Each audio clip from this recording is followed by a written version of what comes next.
a bill to repeal that act, which increases the number of taxes, the amount of taxes to the public.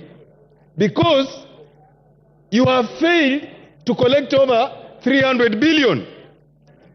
Mr. Speaker, whereas the chairman of the Finance Committee presented to us a report here, which looked progressive, unfortunately, it fell short of curing the problems in this bill. What are the problems in this bill? Mr. Speaker, if you look at Schedule 4 and Schedule 3, then you return a no acceptance to this bill. One, if you look at the 10% duty on Kilinga, you are only improving the status of one business person.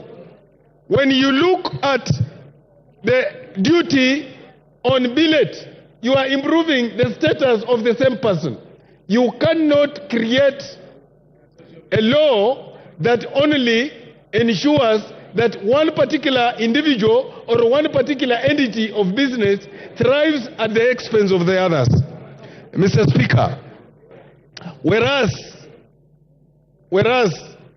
one would want to forgive the drafters of this bill for imagining that if you removed tax or if you remove the sanitary towels that are locally manufactured, then you have cured the problem, is lying. I've talked to my own daughters in the house. They tell me the sanitary towels they use are all imported. So in other words, when you see the young girls going to the streets and asking us whether wasinyeshe, they mean it. Because you are making their life unbearable. Mr. Speaker, I want to pick on an issue here.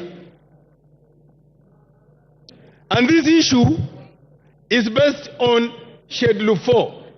If you look at all the taxes under Schedule 4, on telephone, on all those things there, they are meant to help improve businesses.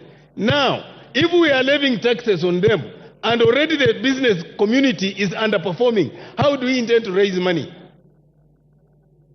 If this country cannot mobilize savings, then we rather shut up and close it.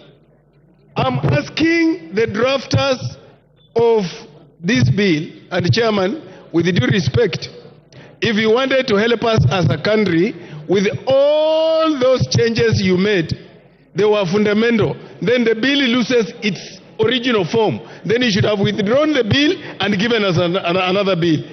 Mr. Speaker, I oppose. Dorothy Ikiara.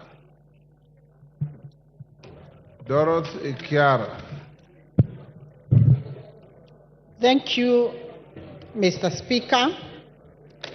Mr. Speaker, on the outset, I say I support this bill.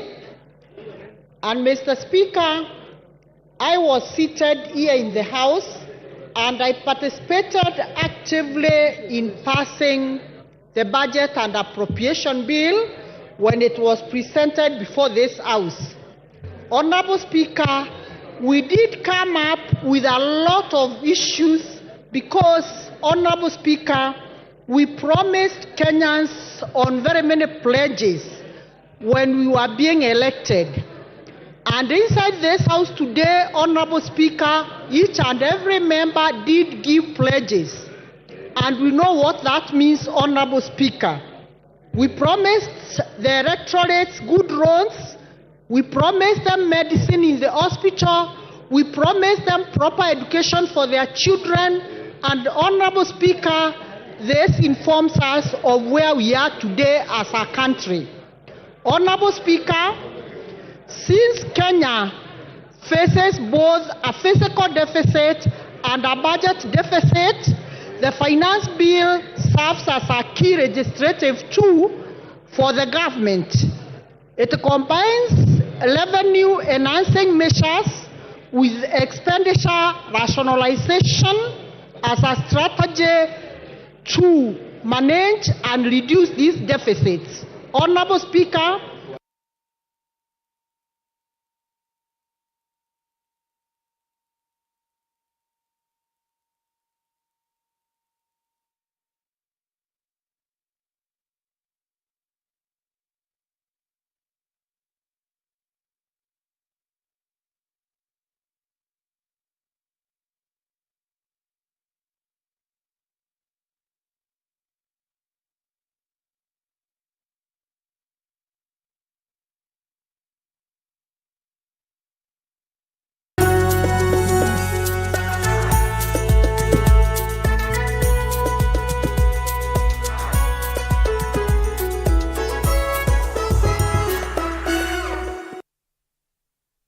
Kila kiongozi ana hadithi yake ya kipekee. Wazazi wangu walikuwa bit strict kwa sababu mamangu mwenyewe, mimi kutoka kuzaliwa sijailala nje. The white small one, huyo ana sniff gunpowder na risasi na bomb.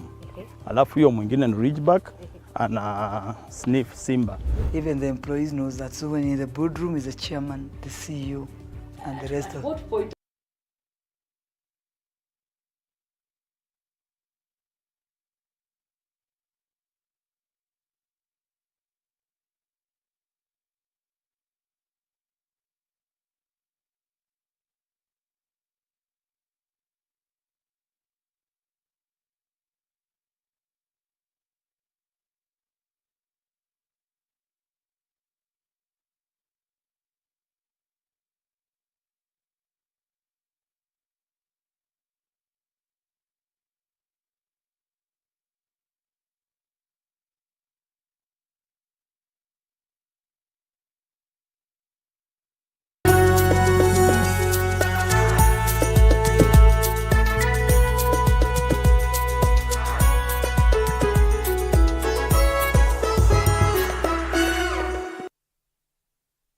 Kila kiongozi ana hadithi yake ya kipekee. Wazazi wangu walikuwa bit strict kwa sababu mamangu mwenyewe, mimi kutoka kuzaliwa sijailala nje. The white small one, huyo ana sniff gunpowder na risasi na bomb. Alafu huyo mwingine ni ridgeback ana sniff simba. even the employees knows that, so when in the boardroom is the chairman, the CEO and the rest of. What point are you a wife? The minute you get to that inside that door, you become now the wife. Na kila maamuzi wanayoyafanya hufichua mengi kuhusu utu wao na uongozi wao. We see God blessing us, and we now realize the power of giving also has to be rewarded back. Kupitia kipindi Mfahamu Kiongozi, tunakuletea mahojiano ya kusisimua na uchambuzi wa kina kuhusu viongozi wetu. Pick your core business as the bigger stones. Put them in your diary first. Give priority the bigger things. Usikose kila Alhamis saa 1:30 jioni.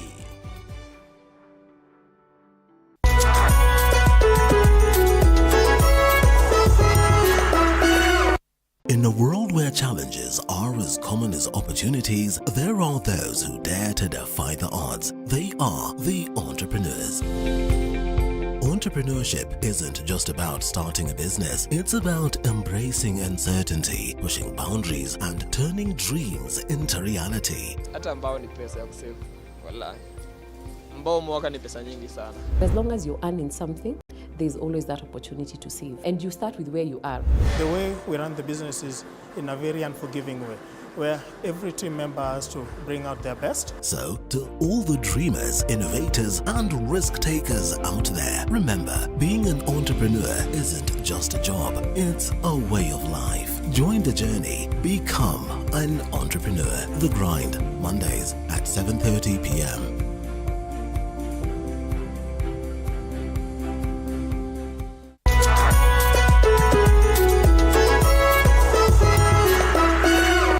Here on Beyond the Limit, we celebrate the extraordinary achievements of individuals who redefine possibilities. In a journey of resilience and determination, these individuals demonstrate that limitations are merely stepping stones to greatness.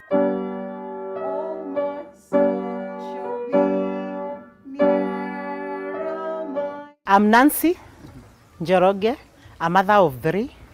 I have 2 girls and a boy.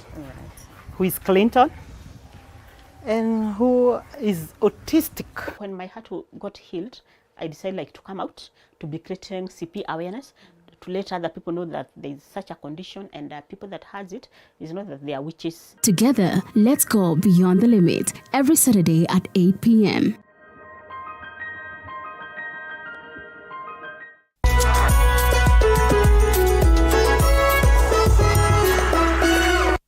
Welcome to The Realtor, where we take you on an exciting journey from bare land to dream home. Step 1. Finding the perfect plot. We explore location, size, and potential. Next, construction begins. Witness the foundation being laid, walls rising, and rooms taking shape. Step 3. Electricity matters. We delve into wiring, switches, and smart home tech. Step 4. From paint choices to fixtures, it's all about aesthetics. Step 5. It's time to get the right furniture.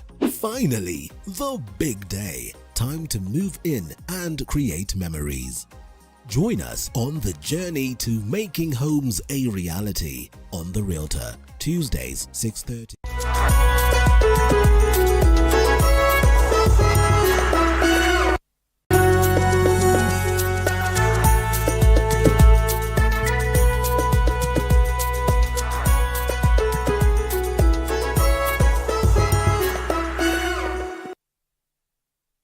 Kila kiongozi ana hadithi yake ya kipekee. Wazazi wangu walikuwa bit strict kwa sababu mamangu mwenyewe, mimi kutoka kuzaliwa sijailala nje. The white small one, huyo ana sniff gunpowder na risasi na bomb.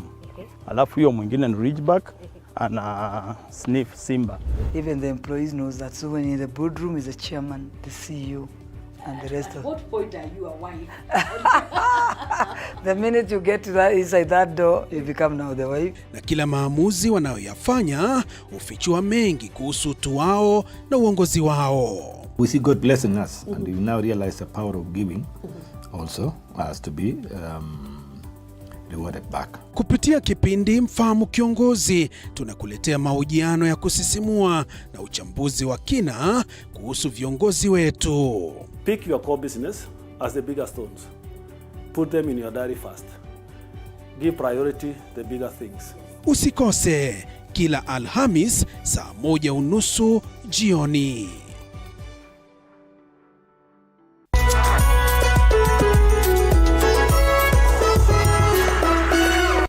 In a world where challenges are as common as opportunities, there are those who dare to defy the odds. They are the entrepreneurs.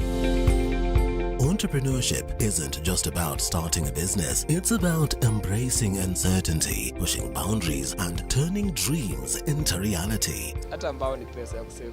Wallahi. Mbao mwaka ni pesa nyingi sana. As long as you're earning something, there's always that opportunity to save. And you start with where you are. The way we run the business is in a very unforgiving way, where every team member has to bring out their best. So, to all the dreamers, innovators, and risk takers out there, remember, being an entrepreneur isn't just a job, it's a way of life. Join the journey. Become an entrepreneur. The Grind, Mondays at 7:30 p.m.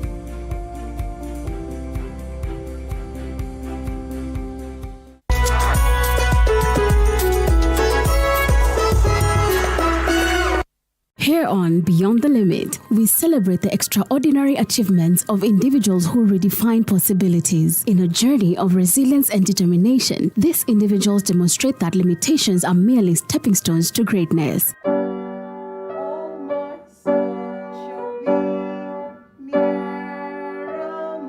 I'm Nancy Njoroge, a mother of 3.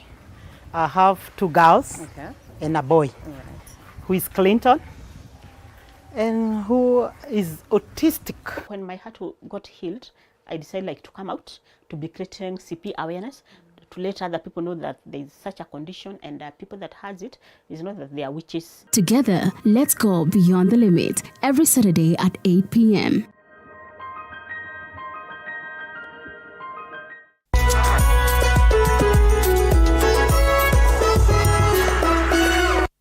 Welcome to The Realtor, where we take you on an exciting journey from bare land to dream home.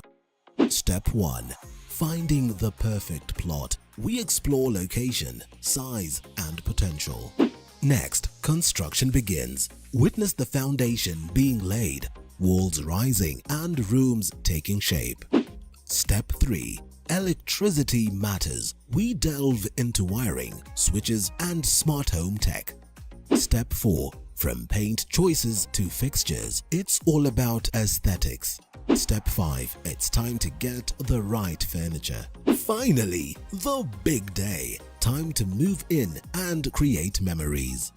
Join us on the journey to making homes a reality on The Realtor, Tuesdays 6:30.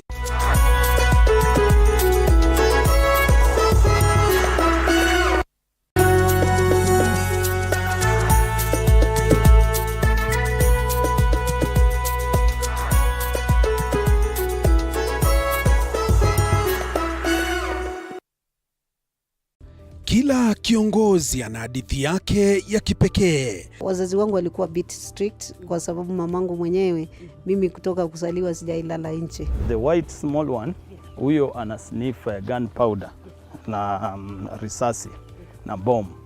Alafu huyo Mr. Speaker, number one, the one I've talked about, the tax system that is devoid of a strong policy underpinning or premised on a flawed policy underpinning. I will give you the example of the eco-levy that seeks to strike a balance between the economy and ecology but fails miserably to do that. Mr. Speaker, if I give you an example, this government has actually sponsored or facilitated roads in Fangano Island and the tarmac in Rusinga Island, even though they are taking pretty long. And I want to tell you, Mr. Speaker, that if you are to use this model, the taxing model that they are saying, then it means that a contractor who is doing those roads and earning billions on those roads, Mr. Speaker, when they destroy the environment, the fishermen from Rembarigiti, Rusinga, Mfangano, and Sukuru Island, who will be making at most 1,000, will be asked to repair that person's damage through tax, forgetting the PPP principle. The person who destroys is the one who should pay that damage, not me. The fisherman of Omena making 1,000, you are expecting me to pay the tax of a person who is earning billions doing that road. I do not support this tax.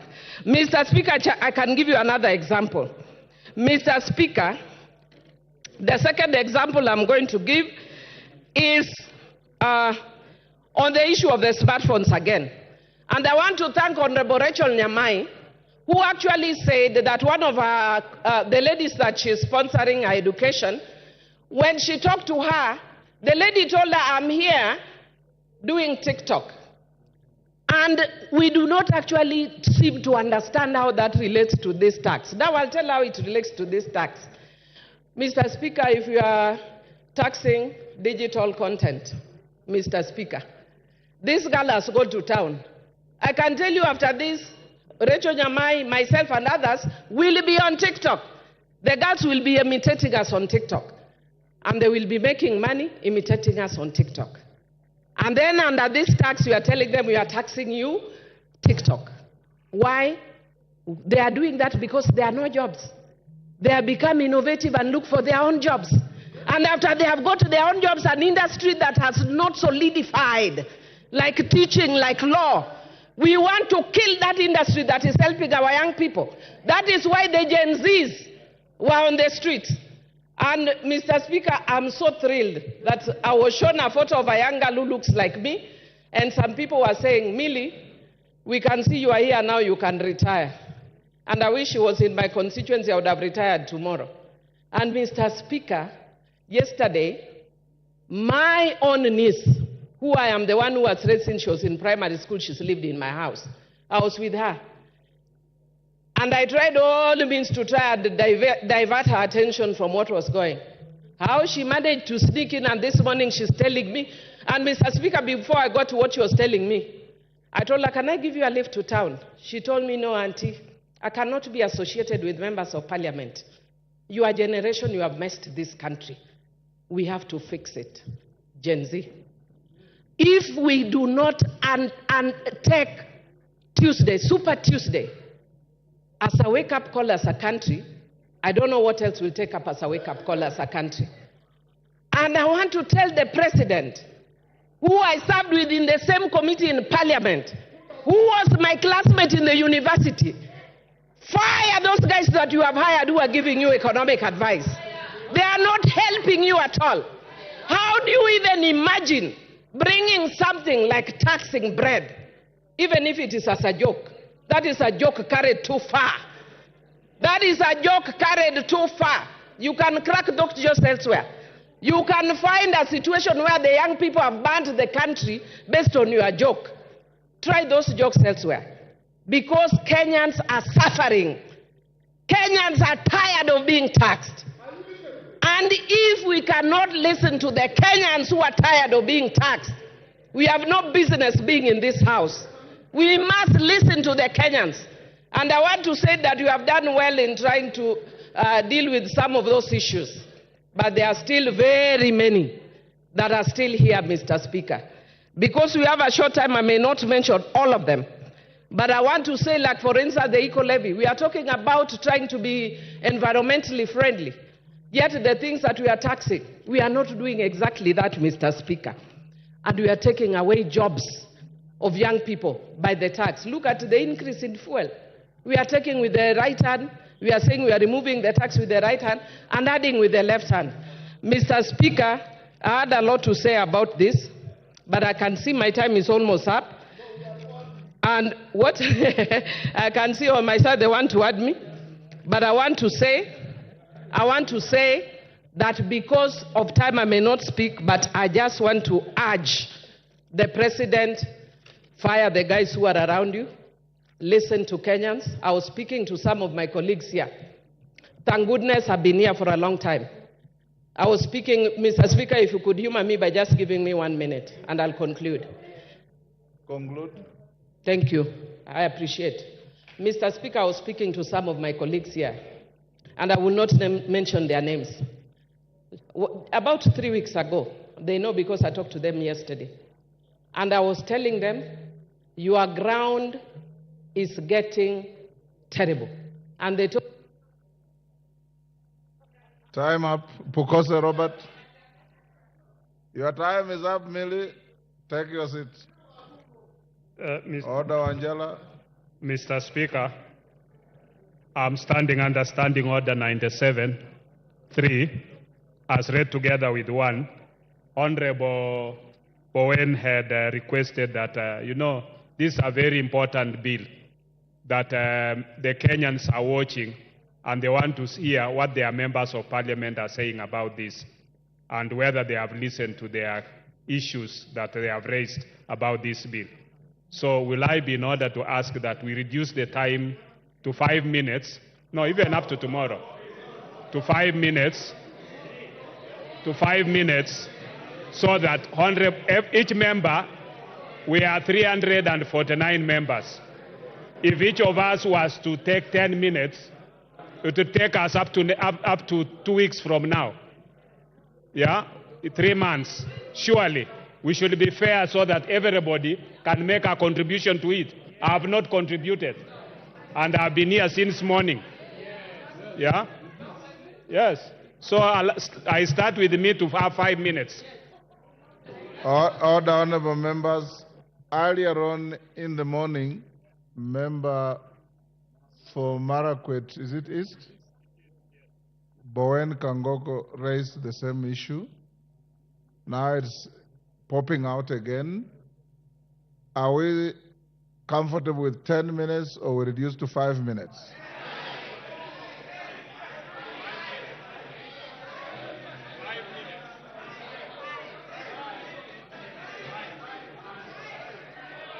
Order.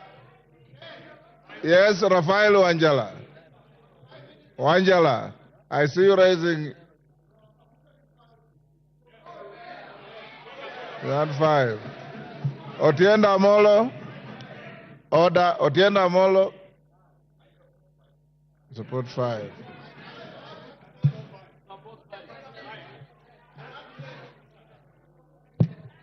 Order, honorable members.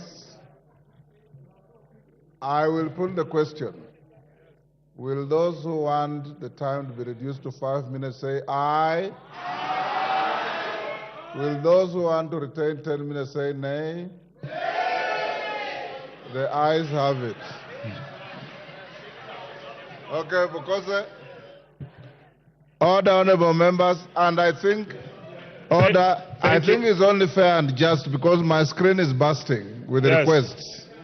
So in 5 minutes, you know, my teacher used to tell me, if you can't make your point in 2 minutes, you are unlikely to make it in 30 minutes. Thank you. Yes, thank you, Honorable Speaker. Honorable Speaker, I stand to support this finance bill with amendments. Having listened to the people whom we represent, having complained about VAT on bread, having complained about the 2.5% tax on the vehicles, having listened to them that we want to create jobs for our people. Honorable Speaker, I want to thank the committee, and I want to tell the public that the committee is made up of members from both the opposition and the government side, or the minority and the majority. So this bill was not made by Parliament. It was done by the executive and it's been brought to the House. Your members of Parliament have listened to what you wanted to be amended. And therefore, we want to pass it with those amendments, and that is the essence of the public participation. This bill was brought to the public participation and it goes through the process. Honorable Speaker, when you listen to people outside there saying, reject the bill, this bill is also important because it has to raise part of the revenue to finance what the public requires from the government. And because it has to finance that, as we speak today, we've raised the money for counties to 400 billion. This bill is going to raise 346 billion. That 346 billion will be added with what is being collected in taxes to make it 400 billion so that the counties can have money to offer services. This is going to meet the budget deficit from what the government is collecting. So it is what the government continues to collect. And we need the public to understand that when a finance bill is done, it is a bill that will come into effect to support what the budget requires for the government to deliver. And therefore, we cannot say reject it in total, but you can also suggest what amendments should be done. And I think as people's representatives, we want to ask our Kenyans who are outside there, if you have amendments, you can approach your member of parliament, and the member of parliament can still have time to create that amendment. So the issue of saying reject the bill, I think should not be there. But we should be able to make those amendments, and I hope that our counterparts from the minority side will support those amendments so that we can be able to deliver and make sure that we have listened to what the Kenyan public demands of us. With those few remarks, Honorable Speaker, I support with amendments. Honorable members, before I go to the next speaker, allow me to go back to order number 5 and allow the chair, Jaylak, to table a very important paper in furtherance of one of the NADCO bills. Murugara, get a working mic. Give him a working mic.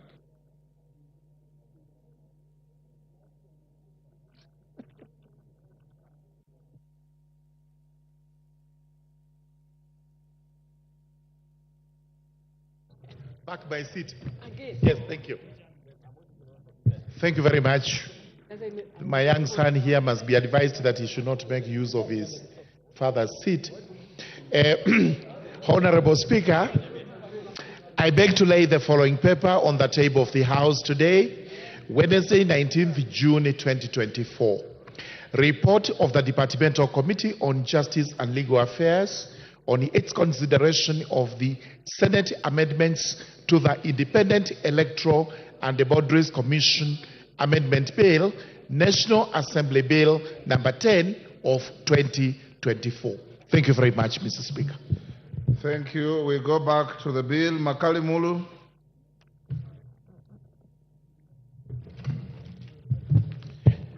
Thank you very much, Honorable Speaker. Honorable Speaker, I want to confirm that I've taken time to read through the bill itself and the report, which is 389 pages. Honorable Speaker, the idea of using 5 minutes is good, but I think it also discourages some of us who take time to read some of these reports. But I want to see this. Reading through the report, a lot of individuals and institutions did present their comments to the Finance and Planning Committee.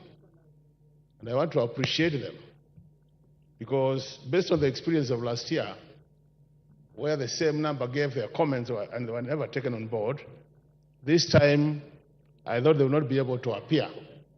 So we must appreciate. I also want to thank the committee for creating time to listen to them, and they made some efforts to factor in their comments, Honorable Speaker. But I was asking myself, Honorable Speaker, looking at the original bill, you wonder what was the thinking behind some of the proposals. And that's why I want to thank the committee, because they have been able to undo some of them. But because I don't have a lot of time, I'll focus on what the report is saying and what I think from where I stand, that things have been made worse instead of being made better.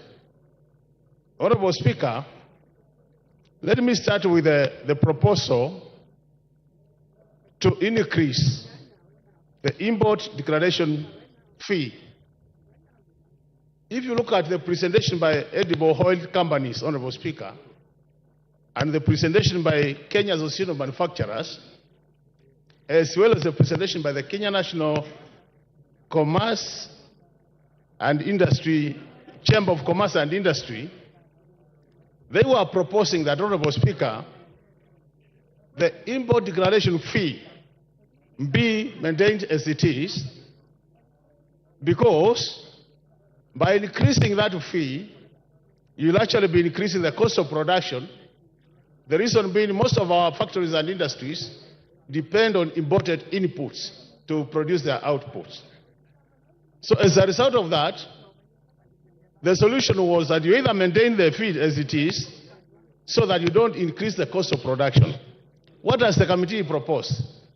The committee has proposed to increase that fee from 2.5 to 3.5%. Meaning automatically, Honorable Speaker, by doing that, you increase the cost of imports which are coming to this country as inputs, and as a result of that, you increase the cost of production. When you increase the cost of production, automatically, Honorable Speaker, that cost will be transferred to the consumer. That will make our goods uncompetitive in terms of price. And that's why you see, Honorable Speaker, in this country, despite us talking about import protection, people are buying things which have been brought from other countries and buying at a cheaper price than we are producing them.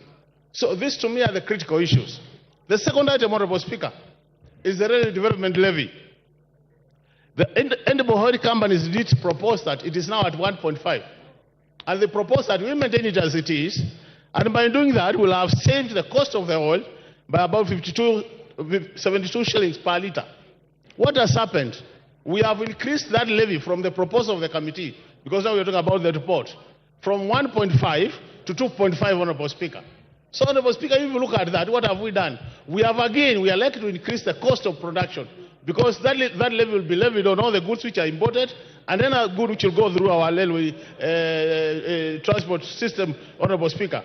So again, instead of helping our manufacturing sector, we are making it worse. To make things worse, Honorable Speaker, if you look at this report, the last clause is a proposed new clause to increase fuel maintenance levy by 9 shillings, Honorable Speaker, by 7 shillings. Anytime you touch fuel in this country, Honorable Speaker, you touch the whole sector, you touch the whole economy. And by doing that, Honorable Speaker, you increase the cost of production, and this will directly affect the Wajikos, the Mwendes of this country. And I can tell you for sure, Honorable Speaker, this now bill, the proposed amendments, are going to make this bill more worse, and it's a very good candidate for voting no at the point of voting. With those remarks, Honorable Speaker, I want to submit and say that. Time up. Kangoko Bowen.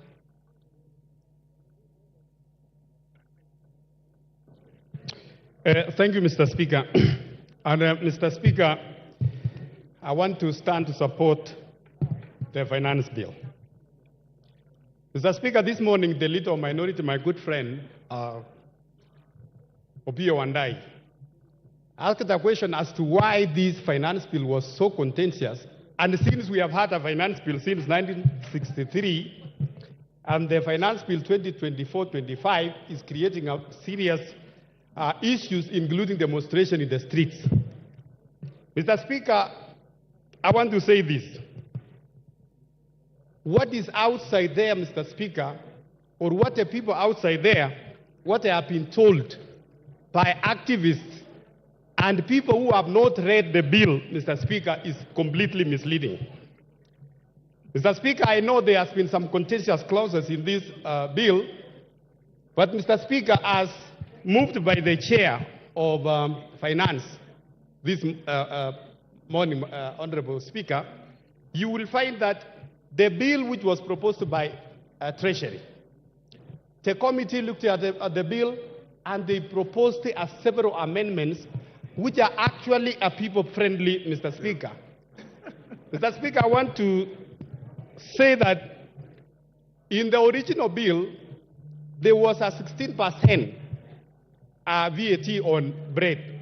And Mr. Speaker, the bill in the House, or the report in the House now, as by the committee, that VAT has been dropped. Mr. Speaker, the proposal to have 2.5% motor vehicle tax, that clause now has been dropped. Mr. Speaker, the exercise duty, which was proposed in the original bill, especially on vegetable products, Mr. Speaker, that one has been dropped. The Honorable Speaker, the eco-levy, which is, we have had many of our colleagues here discussing. This one, Mr. Speaker, as many of my colleagues who spoke before me, it can only attract on imported finished products. And Mr. Speaker, we want to move from a trading country to a manufacturing economy. We cannot be a country which is importing almost everything, importing including even a tissue paper. So the reason why this one is there, and we are saying it can only apply to imported finished products. But on locally manufactured products, Mr. Speaker, the tissue papers, the sanitary towels, and anything else locally manufactured, it's not going to attract the eco-levy.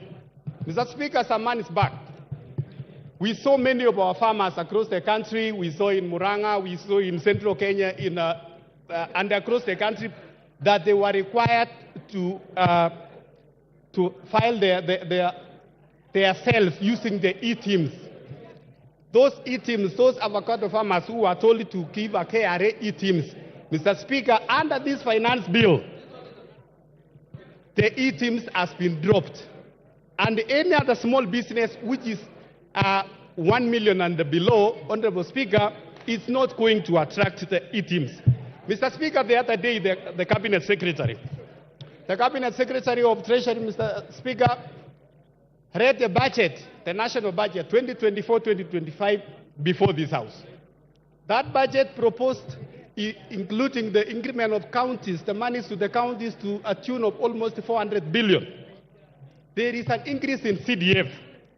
There is an increase of about 50 million per constituency in electricity. And Mr. Speaker, we can only achieve that if we can pass the finance bill. Mr. Speaker, on the taxation, which we all support, the finance bill proposes to increase taxation on cigarettes and tobacco products, on alcohol, and also on betting, gaming, and gambling, Mr. Speaker. Mr. Speaker, we have many of our youth who have got lost because of these issues of betting and gambling. The proposal to increase tax, Mr. Speaker, is to make sure that in that space we control our young people and also we direct them to a very good cause in this country. So, Mr. Speaker, I want to say also on the issue of alcohol. We have seen many of our young people, they have got lost and drunk with the cheap alcohol. Would the increase in tax is going to address this? Time up. Otienda Molo.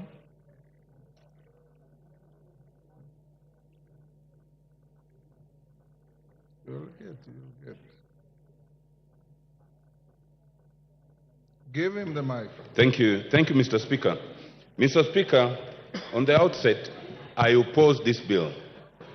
And even having listened to the chairman on the raft of proposed amendments, to that I say too little, too late. Mr. Speaker, first of all, I think I have myself recorded 120 reasons for rejection of this bill. And Mr. Speaker, it is sufficient that the professional associations have spoken to this, the church has spoken to this, civil society has spoken to this, and Kenyans have spoken to this. There are legal reasons for rejecting this bill. There are financial and economic reasons, Mr. Speaker. There are humanitarian reasons. But more fundamentally, it is a moral question. This regime has lost the capacity for shame and does not even regard Kenyans. Mr. Speaker, I was tempted to attack some of these entities, the church, some ambassadors, because they are the ones who are the forefront for supporting this regime. But I will forgive them. I will only tell them, it is good you have realized the error of your ways. This regime, Mr. Speaker, needs to understand the etymology of governance. The whole idea of governance is that the people voluntarily relinquish some of their rights and liberties for the government to protect them. But in this case, we have a government that does not want to protect its citizens, it actually wants to decimate them. We must reject that idea. Mr. Speaker, it is important to understand that a budget is made for the people. And traditionally, it is the people who must be listened to. We have a draft bill whose origins is essentially the Bretton Woods institutions, the IMF, and secondarily the World Bank. Mr. Speaker, the Bretton Woods institutions were never made to further the interests of developing countries. The Bretton Woods institutions were established in 1944 essentially to protect and the war-ravaged countries, which essentially were all the developed countries. Therefore, when they come and they give us prescriptions, those are prescriptions that must be taken with a pinch of salt. In the 1980s and the 1990s, they gave us what was called the structural adjustment programs.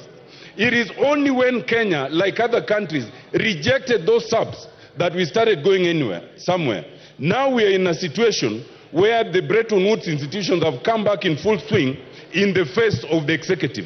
It must be rejected. Mr. Speaker, it is important to understand that this bill does not protect and is not the interest of Kenyans. And some people are fear-mongering, saying that if we reject the bill, then we'll be in a crisis. We will not be in any crisis. Like last year, Mr. Speaker, when the High Court stayed the 2023 bill, the 2022 bill continued until finally, the bill was cleared. And therefore, Mr. Speaker, the 2023 bill, which is already draconian enough, but is less draconian than this one. Let us reject this bill. The 2023 bill will continue, and let us have a bipartisan approach to budget making so that we can sit down and agree on the basic minimum that must be included in that budget. Mr. Speaker, I reject and I oppose. Thank you very much.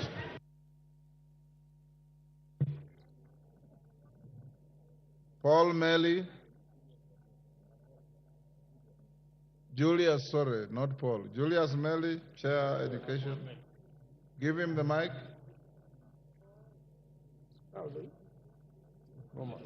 Thank you, Mr. Speaker. Mr. Speaker, from the onset, I rise to support this bill. Mr. Speaker, this bill is quite progressive, and I want to ask members who have opted not to read the report, and I think as part of the parliamentary procedures, Mr. Speaker, you gave your guidance that every other bill that is tabled in the House procedurally goes to the committee, and the committee did its work very diligently, led by Honorable Kimani Kuria. They went down and met the public. They met the stakeholders. They met all the Kenyans who actually gave their suggestions to this particular bill. Honorable Speaker, as we debate this particular bill, we need to know that as the bill stands now, Honorable Kuria and members of the budget of planning committee, that is the committee, have made a raft of proposals on amendments that are very progressive, very important, and in fact, certain issues that are being discussed by members in this floor are not part of what the committee recommended.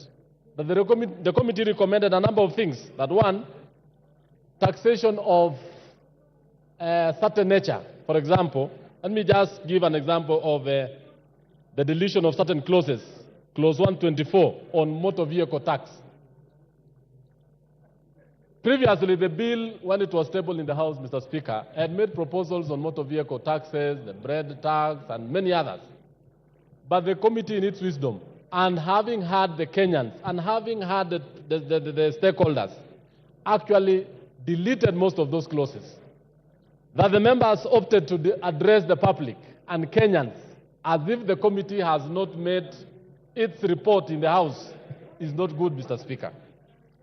Mr. Speaker, let me just go down and enumerate why I support this bill. That clause 23 is actually on the issue of athletes. There was a proposal to tax the income by the athletes. The committee went ahead and deleted that and asked that athletes be incentivized and be allowed, and their monies they earned actually will give an income to this country.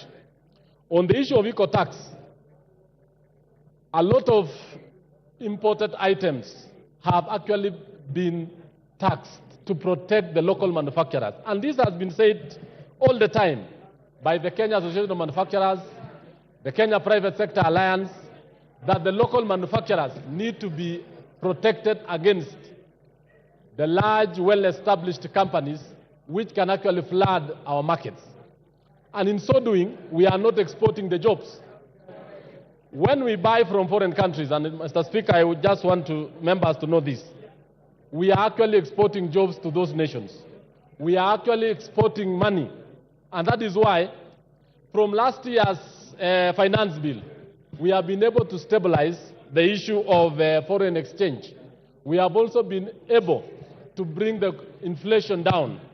Mr. Speaker, when you look at clauses 34A, 1 and B, the committee proposed to actually delete even taxes on aircraft spare parts and many other things. This is actually the reason why Kenya is a hub in this region, where most of the countries in the region always do their maintenance and servicing of their aircrafts in this country. Clause 45 up to 48 introduces the eco levy, and this one is actually to make sure that imported material from other countries are actually taxed, and this is actually to safeguard our climates and also to ensure that the way we dispose issues like phones and even tires. And in this same clause, Mr. Speaker, we have the issue that the motorcycles, the wheelchairs, tires, and everything else are exempt because these are Kenyans of low level who are going to use this. So as we speak, Mr. Speaker, this bill is very important. It is serving this country very well, and therefore I support. Thank you, Mr. Speaker. Thank you, Melly. Who did I want? John Bardi. We have reduced time to 5 minutes. All of you will have an opportunity. Thank you, Mr. Speaker. Mr. Speaker, I want to start by saying that since President Ruto took over power, I've never been to State House. I don't intend to.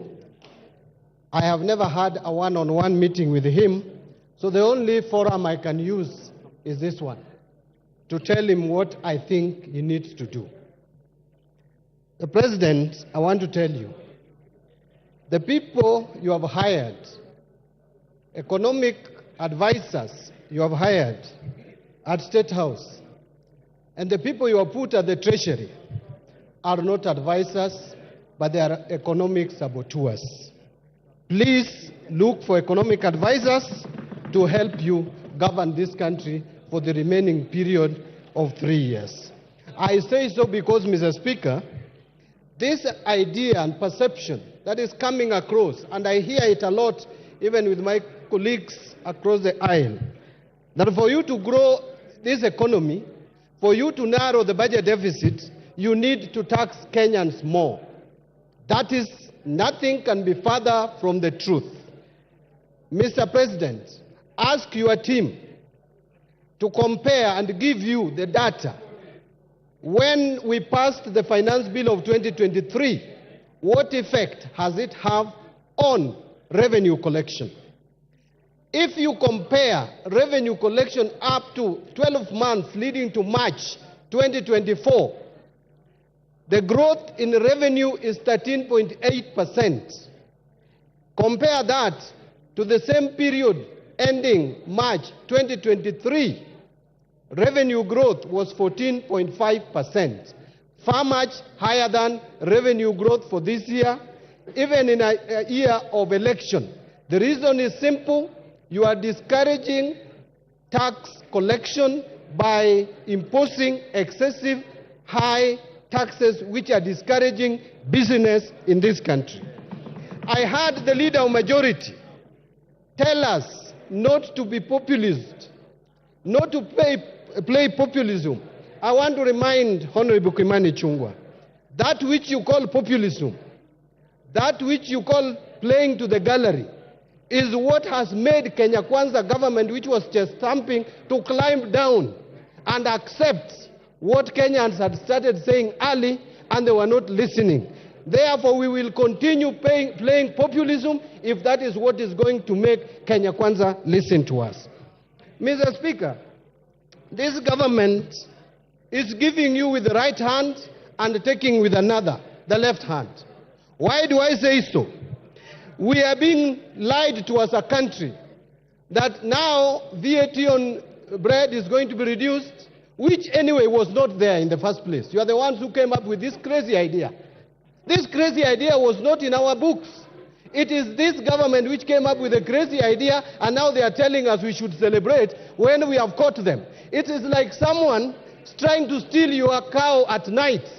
And when you hear the footsteps of the cow and you come out and you shout and make noise, then he comes back with the cow and he tells you you should celebrate because I've not stolen it. We have caught you. The people of Kenya has caught Kenya Kwanza when they wanted to introduce tax that don't exist anywhere in the world, like motor vehicle tax. This government will go down as a motor vehicle tax government. Mr. Speaker, look at what the committee is trying to do. This Committee of Finance. After Kenyans have made noise and you are reducing these taxes, then you come up with a clause at the end, the last paragraph of your report. You are going to introduce a new clause to this bill, which was not there, called road maintenance levy. And you are telling us clearly that you have not been able to collect enough levy in this year than previous year because the prices of fuel was high, and you are proposing to increase it here by 7 shillings, but I'm told, I have information, that you are going to move it to 9 shillings when we come to the Committee of the Whole House. We must reject these attempts to increase the price of petroleum product, because that will increase even the price of electricity and therefore will increase the cost of production. Order, Mbadi. Yes, Chairman. What's your point of order and under what standing order?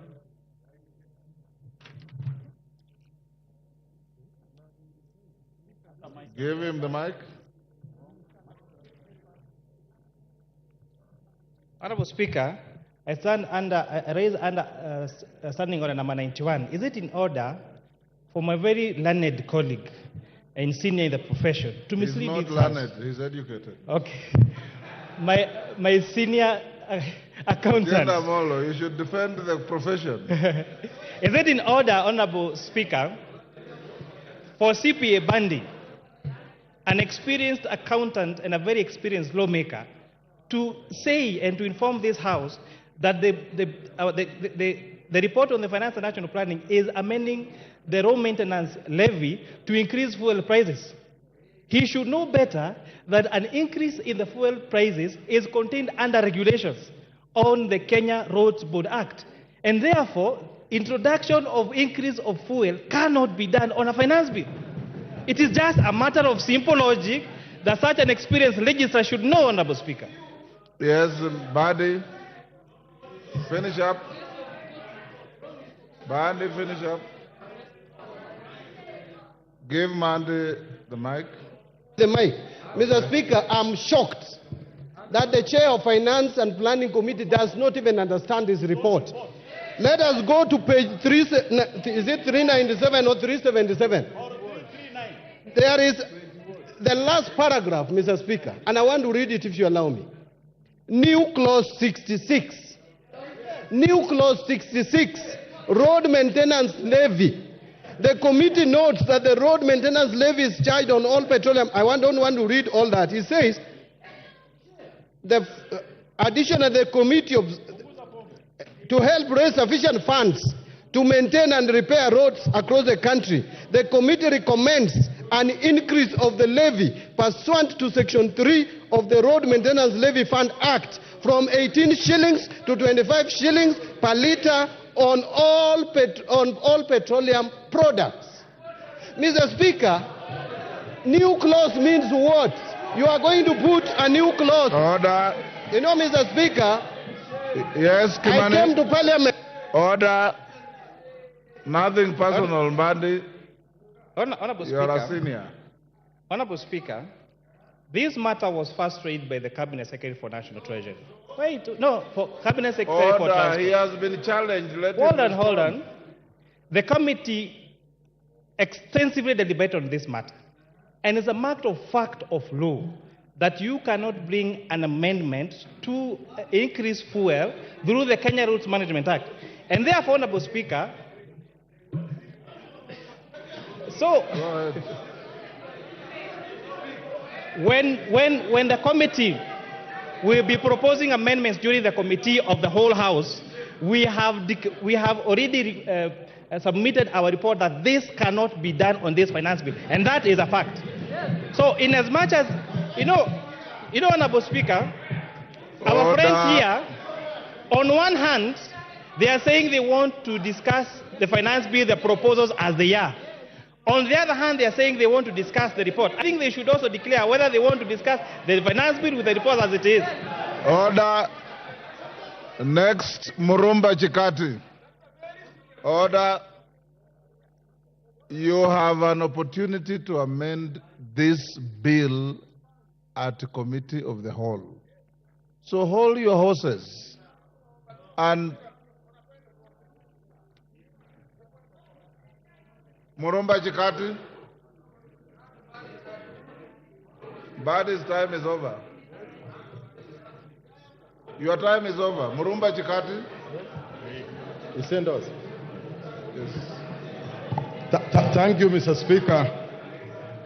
Mr. Speaker, while supporting this bill, let me also try and look at the needs that are facing our country across the sectors. Mr. Speaker, one of the biggest challenges and why I support this bill... Yes, order, Chikati. What is out of order, Women Rep for Migori? Mr. Speaker, Under what standing order? You will get it. I'm a first time. I don't know the standing order well, but you need to know that there are women in the House. Mr. Speaker, kindly balance. If you can't see us, we can walk around. You'll be seeing that there are some female figures in the House. Are you alleging that Millie Odhiambo is not a woman?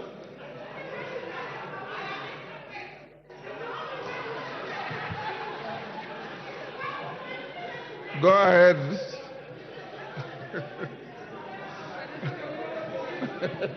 Yeah? Chief?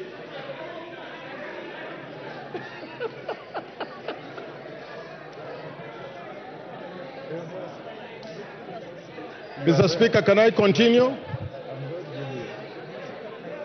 Thank you. So, thank you, Mr. Speaker. While supporting this bill, I would like also to examine the needs that are facing our country across different sectors. One of the biggest challenges we've had is with the education sector. The JSS, Mr. Speaker, was started without proper infrastructure. We have a serious problem of infrastructure and manpower in the JSS. It is my hope, Mr. Speaker, that these funds be raised through taxation so that we could be able to support the JSS, which is really struggling to pick up, and deliver it to where it is supposed to be. The next area, Mr. Speaker, that I would like to look at is the TVET sector. TVET is critical to the development of our country. But this TVET lacks two things, equipment and manpower. And it is my hope, Mr. Speaker, that some of the funds allocated and which is going to be raised can be able to deliver the TVET sector as required. Access to electricity, Mr. Speaker, in the rural areas is a problem in Kenya. The last mile, which had started in 2013, between 2013 and 2017, stalled along the way. It is my hope that the last mile electricity in rural areas can be able to be spread so that rural Kenya can be able to access electricity just as much as urban centers. Mr. Speaker, access to the health sector in Kenya is important, and therefore part of this bill proposes to raise money for the social insurance fund, which is critical to access to health in our country. And access to health is also important because it translates to the development of our country in general. Thank you, Mr. Speaker. I support.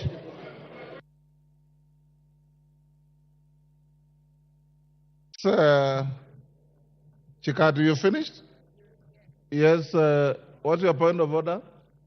Sorry, I was consulting with the chairman. Speaker, Mr. Speaker, there seems to be a serious level of misrepresentation in the documents that we are looking at. And we trusted that the report by which we are comparing the debate on the bill is accurate, is honest, and is straightforward. It has transpired by the words of the chair of the committee, who has signed the document, that the document did not bear this issue on RMLF. Now, Mr. Speaker, all of us have come here with good faith, and we want to debate this thing in the best of faith as we can.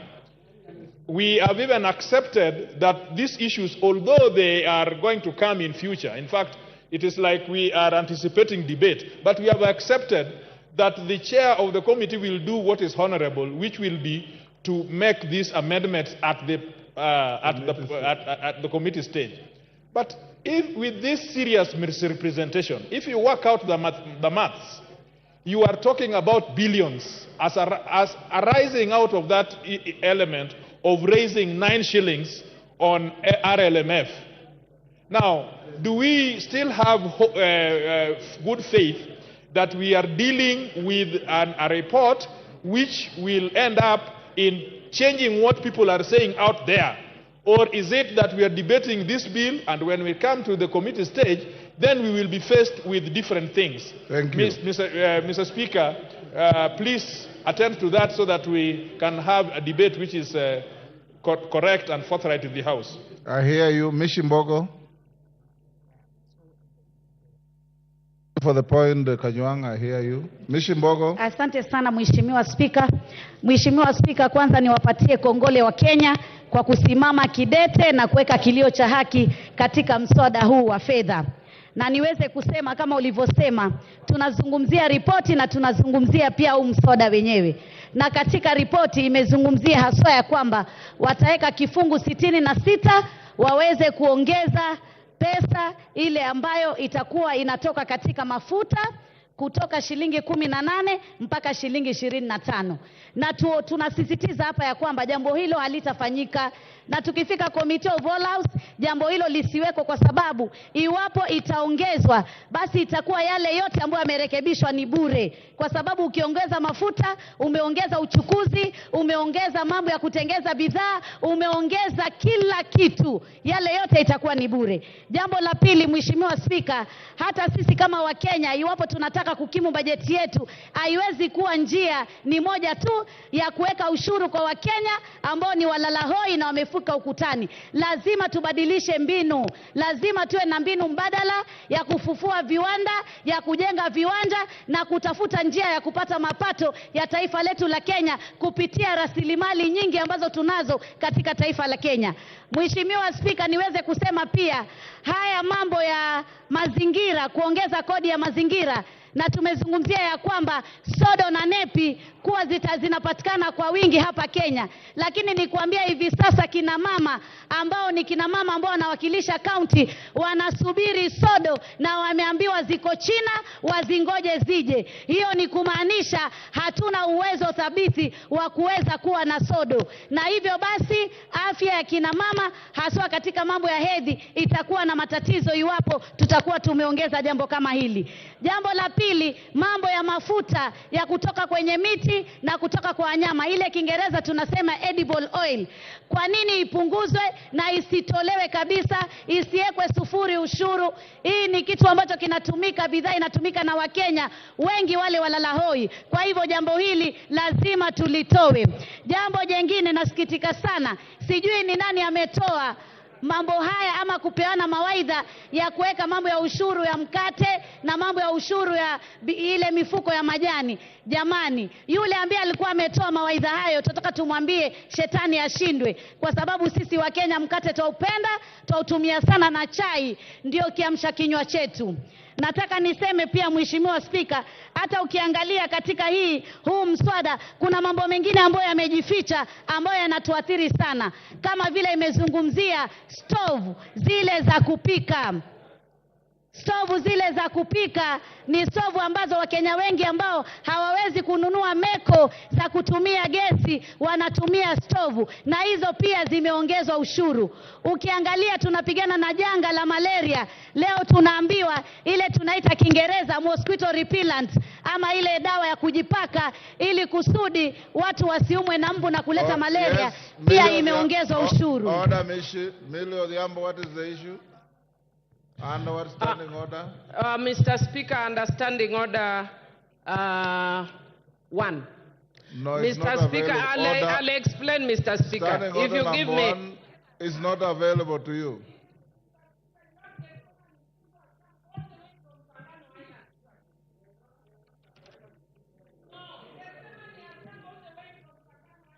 Millie, I have the school here and I'm going to acknowledge them, if that is what you want to raise. And it's out of order for you to shoot into the debate on finance bill to mention a school from Mfangano. Take your seat. Take your seat. Mheshimiwa Spika, bidhaa zile ambazo zinatoka nje ambazo tunasema tutaziwekea ushuru, lazima tuwe waangalifu tusije tukaweka ushuru katika bidhaa za kutoka nje ambazo sisi kama taifa bado hatujatengeza viwanda vya kutosha, kama zile clinkers. Sasa hivi tunajenga manyumba ya bei nafuu na tunatumia materials nyingi sana, na hivi basi hatuna viwanda vya kutosha vya kutengeza bidhaa kama hizi. Kwa hivyo lazima tuangalie wakati mwafaka ambao tunaweza kuongeza ushuru kwa bidhaa za kutoka nje wakati tumetimiza na tumekuwa na uwezo kama taifa la Kenya. Vile vile pia nataka niseme ya kwamba mambo ya magari, ambapo magari tulikuwa tunaambiwa ya kwamba ni mapato, na tulipoambiwa ni mapato ya kwamba tuweze kutoa ushuru. Nataka kusema magari si mapato. Magari nile tunasema asset kwa Kiswahili, rasilimali, na huwezi kumtoza mtu ushuru katika rasilimali. Jamani, tupunguze matumizi ya kiolela katika maofisi yetu. Ofisi ya naibu wa rais inataka kufanyiwa marekebisho, mabilioni ya mapesa. Ukiangalia bei ya kununua hiyo ofisi na bei ya marekebisho ni tofauti sana. Lazima tuangalie ufujaji wa pesa tuweze kusaidia taifa la Kenya, lakini tusitegemee mambo ya ushuru peke yake tukaona tunaweza kukimu bajeti yetu. Nataka niseme sisi kama Wakenya tuendelee kusimama kidete, tusingoje wanasiasa tunapoona mambo yanatukwaza, haswa haya ya kiuchumi. Tusimame sisi wenyewe kidete, tuweze kusikia sauti zetu zikizungumziwa. Jambo jingine ambalo ningetaka pia kuzungumzia, niseme ya kwamba tuweze pia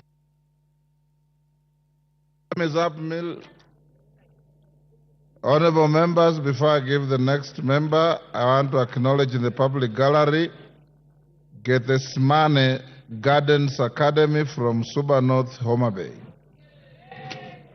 On behalf of the House and myself, I welcome the students and their teachers to the House of Parliament. Thank you. Wanjiku Muya.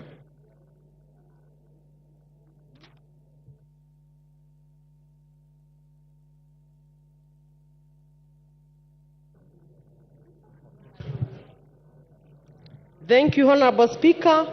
I stand to support the Finance Bill 2024 because the proposal from Nyandarua County and Kipipiri have been heard. And I want to confirm to the farmers from Kipipiri that their potatoes will not be taxed. But having said that, Honorable Speaker, as the Chair of Regional Integration, I want to put information to the House that as EAC we are a community. And I want to discourage members from debating and indicating that the bill is against the eggs from Uganda. That is not the essence of having a community. We can debate it nicely. The eggs from every region within the community are allowed. You can have them from Uganda.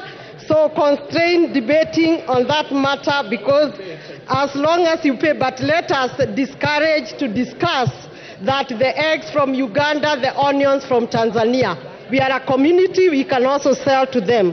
Honorable Speaker, I want this House to be honest to the Kenyans and more to the Gen Z. Honorable Speaker, we have a budget. And because many members have debated on the issues that were raised by Kenyans, and I want to congratulate the committee by the very able chair, Honorable Kuria, because they had the proposal of Kenyans on vehicle, on agriculture, on all those things that have been debated. I want to restrain myself from debating on the same and seek that this House become honest for once to the Kenyans. Honorable Speaker, we must ask ourselves, do we need a budget? Of course, yes, we need a budget. How do we finance the budget?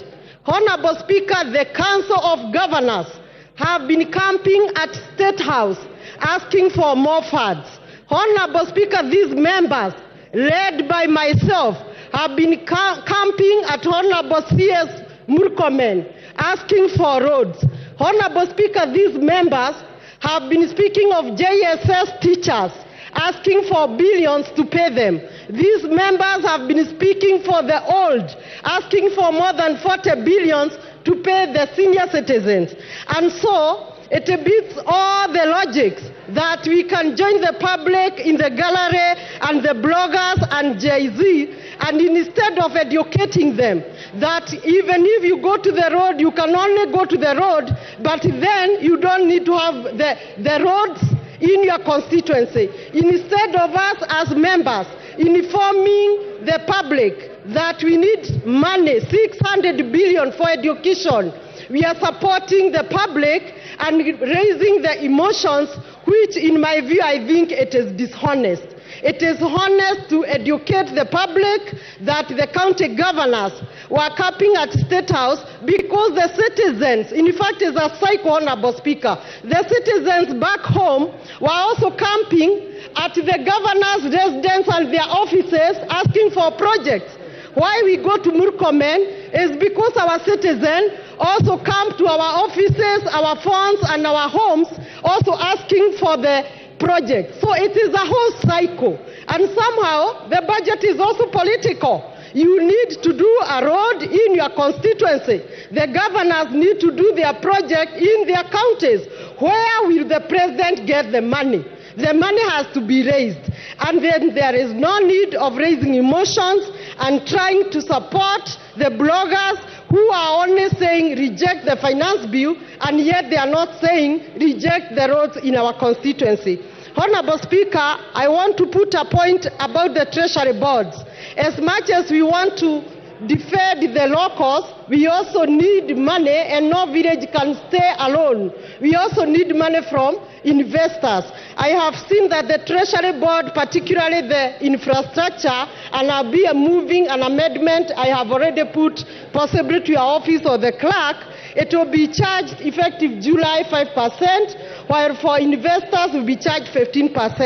I feel this is very high, on the very high side, and for purpose of continuity of government earning money and quick money from treasury boards, particularly the infrastructure, it is my hope that my amendment and those who support me will go through.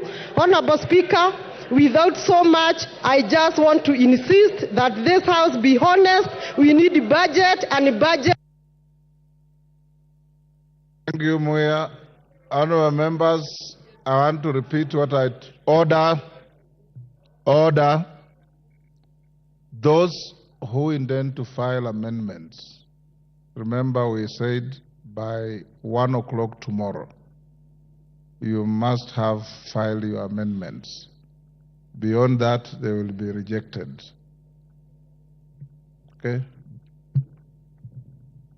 Babo Wino.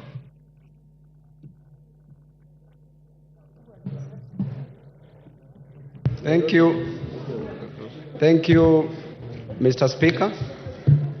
Mr. Speaker, I rise to oppose the bill, the finance bill 2425, on the following, based on the following grounds. That number one, Mr. Speaker,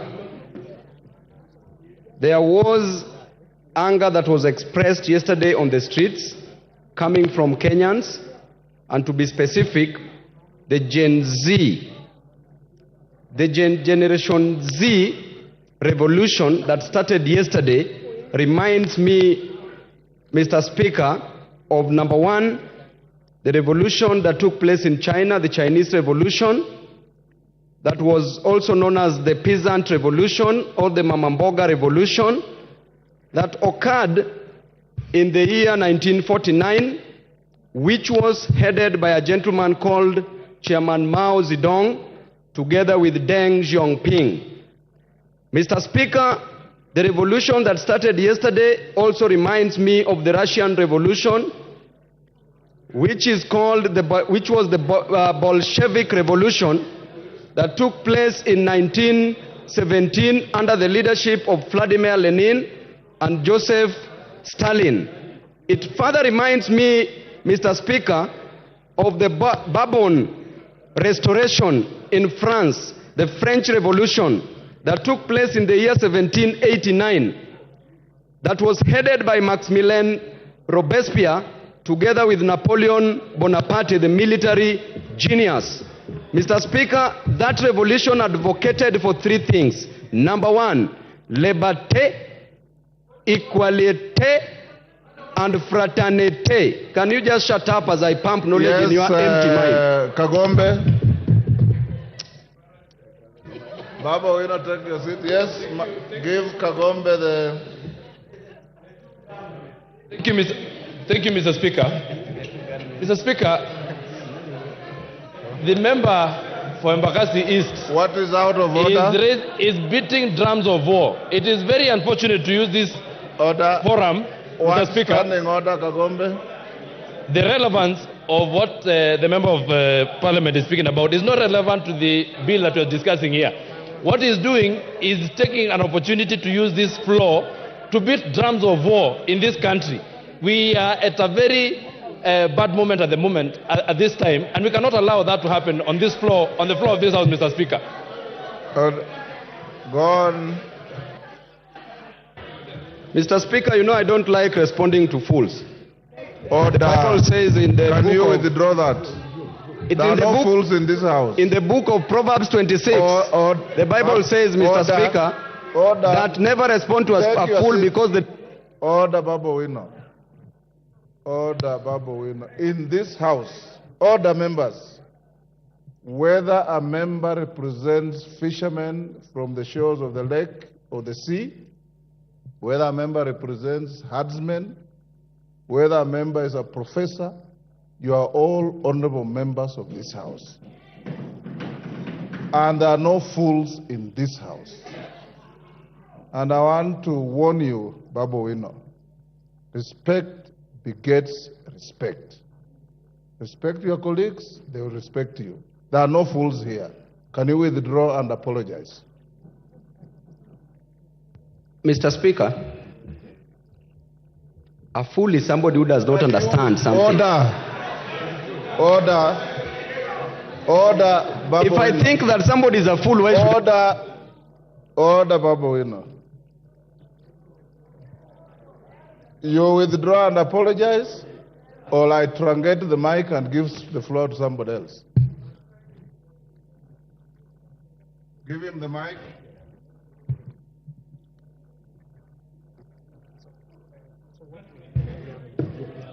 Yes, Babu. I withdraw. And apologize. I don't apologize, Mr. Speaker. Withdraw and apologize. You can give the mic to somebody else, Mr. Speaker. Okay. And I don't withdraw. Okay, truncate the mic. Mutunga. Yes, Chonga. Give the mic to Chonga. Thank you, Speaker. Mr. Speaker, you made a statement before the House went for lunch that people should not even need to remove their cards from the sockets. Mr. Speaker, they didn't. I went there, Mr. Speaker, after lunch I was number 7. When I came here I was told I'm still number 7. Right now the number of members who have contributed are more than 30, Mr. Speaker. So I wanted to know whether indeed you are still going with the list, or maybe you have changed the rules so that those who may not have a chance to speak can do something else. Chonga, utaongea, hakuna shida. Honorable members, as you debate this, I want to repeat this.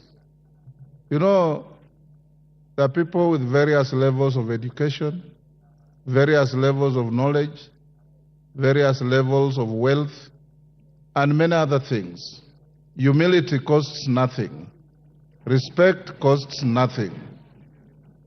The fact that somebody has said something you don't like doesn't make him a fool. The fact that somebody has said something you don't agree with doesn't make him a fool. Enda soma kitabu kiliandikwa na Mwalimu Nyerere akifafanua tofauti ya pumbavu na mjinga na utaelewa. Endelea, Bwana Mutunga. Thank you, Honourable Speaker, for the opportunity to also add my voice to this debate. Honourable Speaker, I stand to support the adoption of the committee report towards the amendments to the finance bill. Honourable Speaker, Kenyans have spoken and Kenyans have been heard. Many are times when you say that Kenyans are not heard, but this time around, Honourable Speaker, Kenyans have been heard and they have significantly changed the content and context of this bill. Honourable Speaker, the importance of the finance bill is that it gives the government the ability and the force and the mandate to support development, to support the running of the government itself. This is done by this House because we are mandated by the Constitution under Article 114 to impose or vary the different rates and taxes that different individuals and institutions do pay. Honourable Speaker, many speakers have spoken to revenue generation by governments. Government can get money from international trade, which we are not doing a lot. International trade does not mean one way. It's not importation. A lot more of exportation so that we may be able to earn foreign exchange and even make money as a government through taxes. Strengthening of the shilling is another one, but I want to dwell a lot more on the corporate and individual taxes. Honestly, this is the main source of income for this country, and therefore for us to be able to even engage in manufacturing, for us to be able to diversify the sources of revenue for our economy, we must be able to get money to invest. And the only way we can get this money is through taxation. Honourable Speaker, imposition of taxes sometimes will help us in various ways. Let me look specifically at the import substitution. Honourable Speaker, say for the foreign exchange increase, the imposition of the taxes also increases the possibilities for employment. We have very many Kenyans out there who are not employed, and we need to have them employed by creating possibilities for them. There are specific provisions within the report which basically vary the taxes. For instance, excise duty on potatoes, onions, and table eggs. I would like to dwell on this for 1 minute, Honourable Speaker. When we import potatoes, we make sure that our farmers do not produce.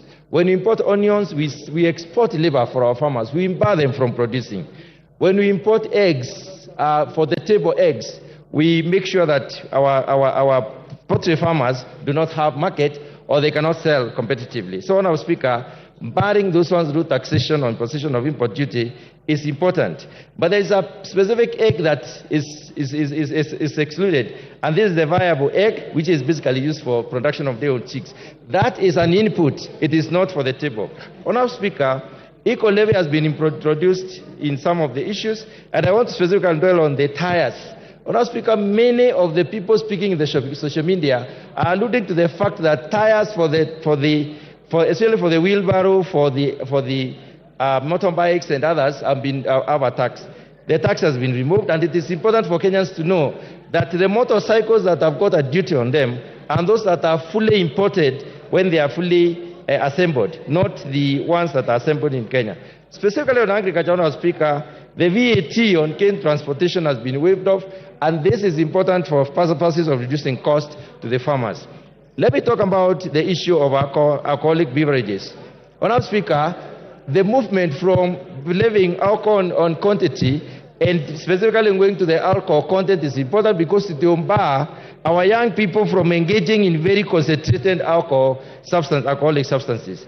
Honourable Speaker, there has been an exemption of duty, a proposal for exemption of duty within this report for the beverages originating from sorghum, millet, and cassava. What this does, Honourable Speaker, is basically to to improve the production of these particular commodities and therefore encourage production of other beverages through them. Honourable Speaker, there has been improvement within the report of disposable income. This is as a result of, for instance, levying 5% of the gross income on the per diems as the waiver, which will increase the disposable income as opposed to the previous 2,000. Honourable Speaker, the inclusion of SHIF and the housing levy as statutory deductions also increases the disposable income. The final one, Honourable Speaker, I want to talk about is the motor vehicle circulation levy. This was a major issue, and I had also proposed to bring an amendment on this particular issue, but I'm glad the report recognized that and did away with it. Honourable Speaker, this report is balanced. We must raise some money. We cannot reduce everything. We cannot remove everything. We should be able. Thank you. Honourable Oundo.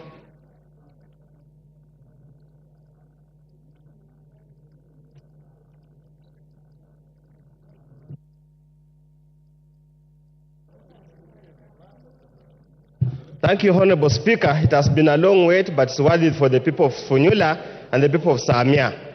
Honourable Speaker, on the onset, a finance bill is meant to cure two issues: to make proposals for revenue raising for that particular financial year, and to make administrative changes to existing financial or revenue raising measures and taxes of that kind of a nature. Honourable Speaker, as I stand here today, I join the Kenyans all over the country who have been very unequivocal that they reject this particular bill. And they reject it emphatically, and they have got very valid reasons to reject it, Honourable Speaker.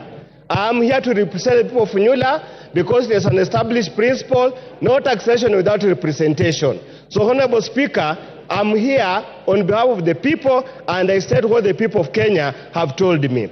Honorable Speaker, just perusing through the draconian measures contained in this bill, Honorable Speaker, clearly indicates that drafters of the bill are sadists, are impervious to the suffering of the people of Kenya, and I call upon the cabal and the coteria that presented this bill to go and soul search and find out, are they part of the Kenyan people or they are part of the oppressors? Honorable Speaker, in all fairness, how would you impose an income tax on an asset? How? I mean, a car is an asset. It's not an incoming generating activity. How do you impose income tax on an asset? Honorable Speaker, how do you impose income tax on the very basic things? Bread, sanitary pads, whatever they call it. In our days where they used to call them napkins, now they are called pampers. During our days when we were parents, they were called napkins. How do you impose VAT and increase the cost of all those things in such a draconian manner in hard times, Honorable Speaker? Honorable Speaker, they will pontificate that have made changes to the bill, that the benevolence of the Almighty, whether the Almighty God or whatever, has instructed them to make changes to the bill.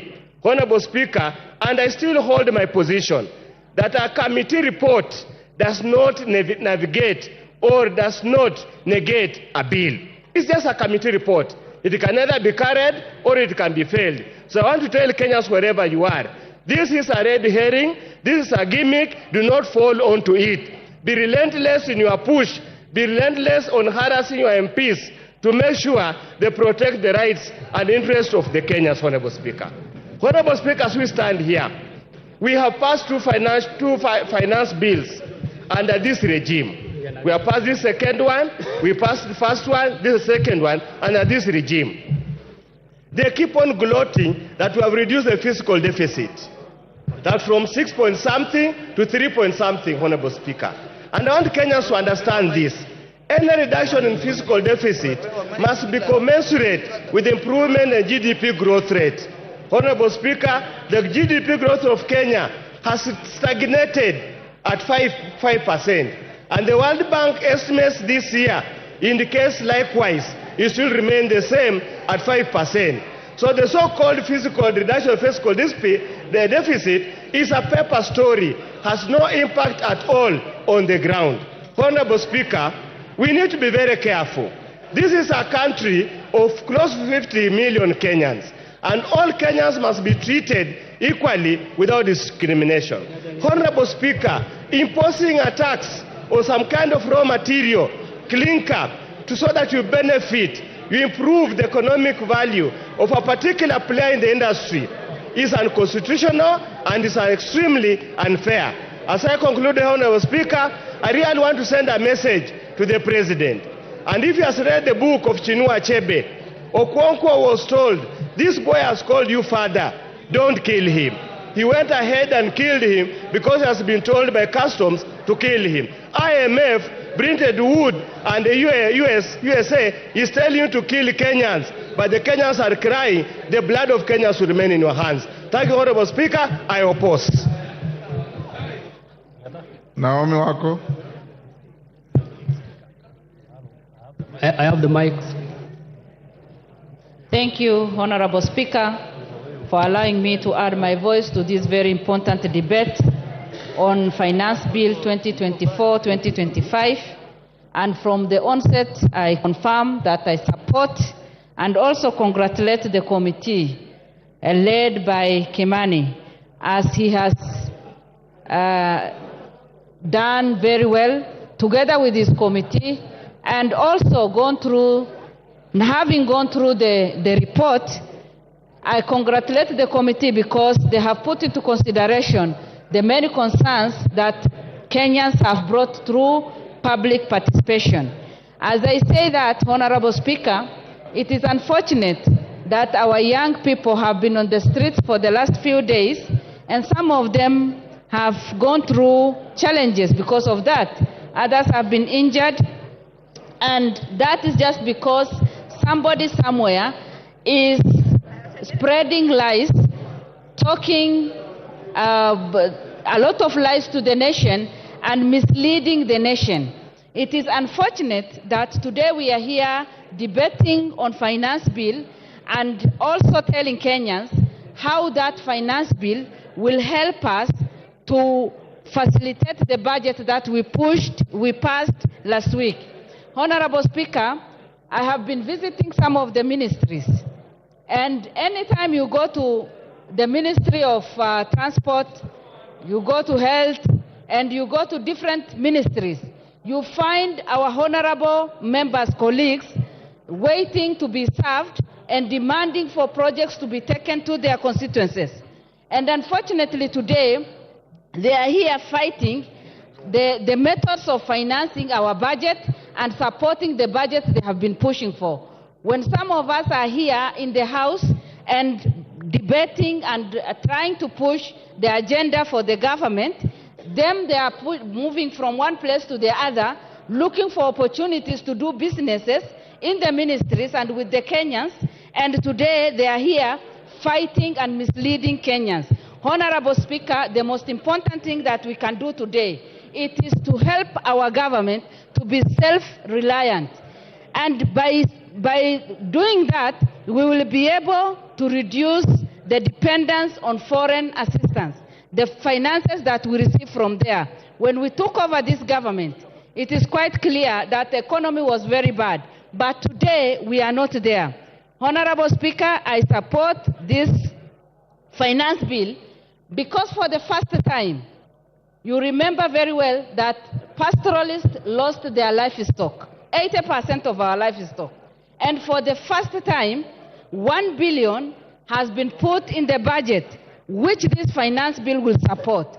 For the first time, the school feeding program has been well catered for. For the first time, the teachers, 20,000 teachers will be added, and again, after employing 50,000 teachers.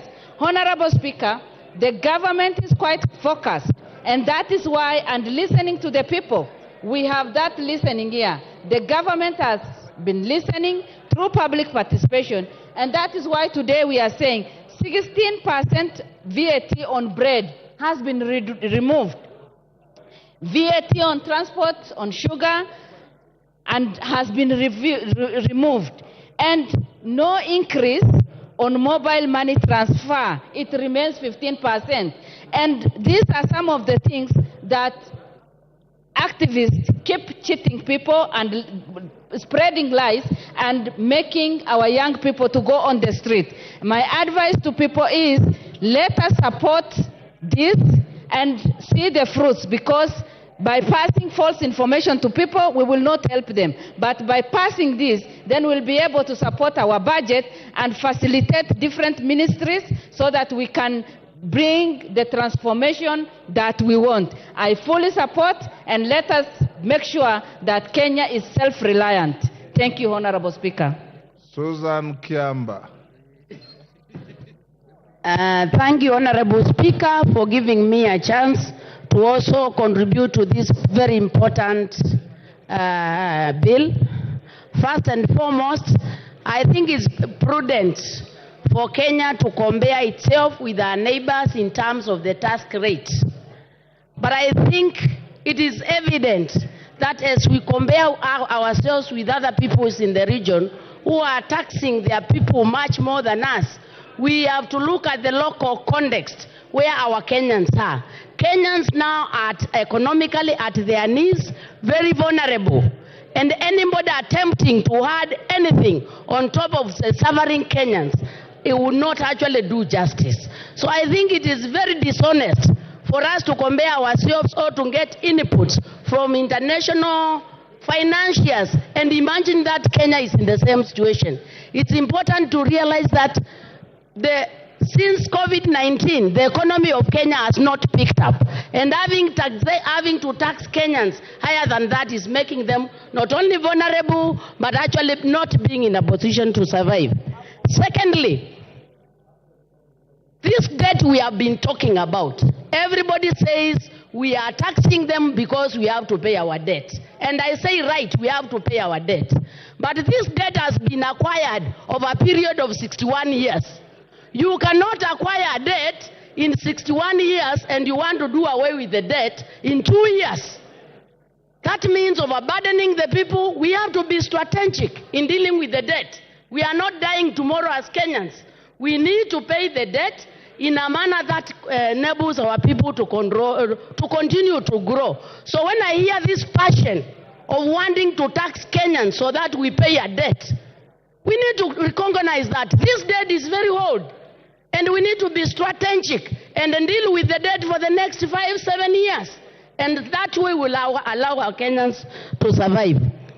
Thirdly, Honorable Speaker, it is very shocking, even since Finance Bill 2023, we are borrowing money to do reproductive activities.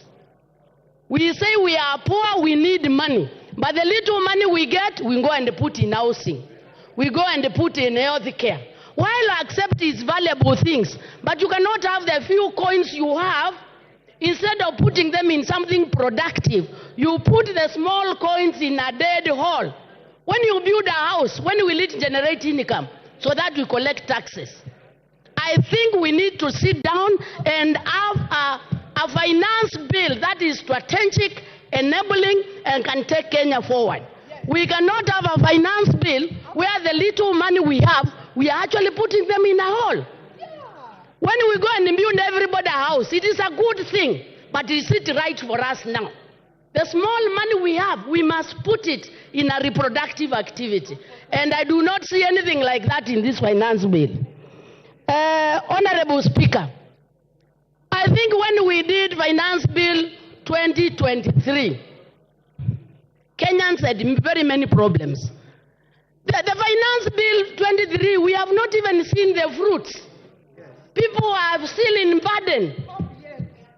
They are still overburdened. We've never seen the fruits. I think it is prudent. I think it is prudent to wait for the interventions we did, to wait and see where the kind of fruits we are getting, so that the finance bills are progressive, building from each other. We should not just be very passionate of collecting taxes without enabling the Kenyans to grow.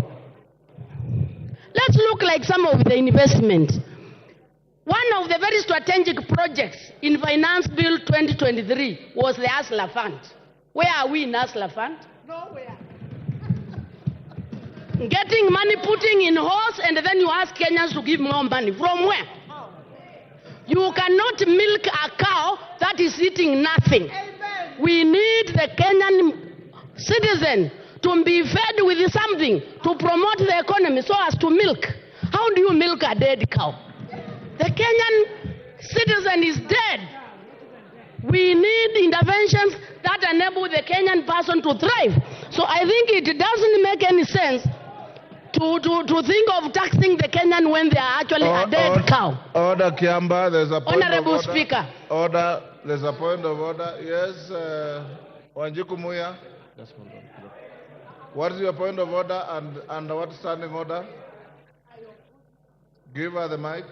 Honorable Speaker, I'm standing on point of order number 91. Is the member in order to state to the House and mislead the nation that there is no hustler fund? Can she substantiate? And secondly, for the member to say that there is no fruit and she is even earning the salary herself. And CDF. Kiamba, your time is up. Your time is up. John Paul Mwirigi. Your time is up. John Paul Mwirigi.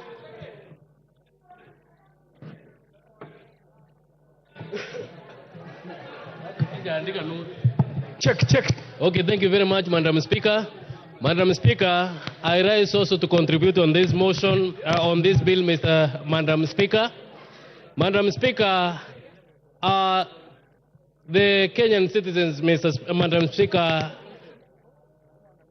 sent us to this house, Madam Speaker, to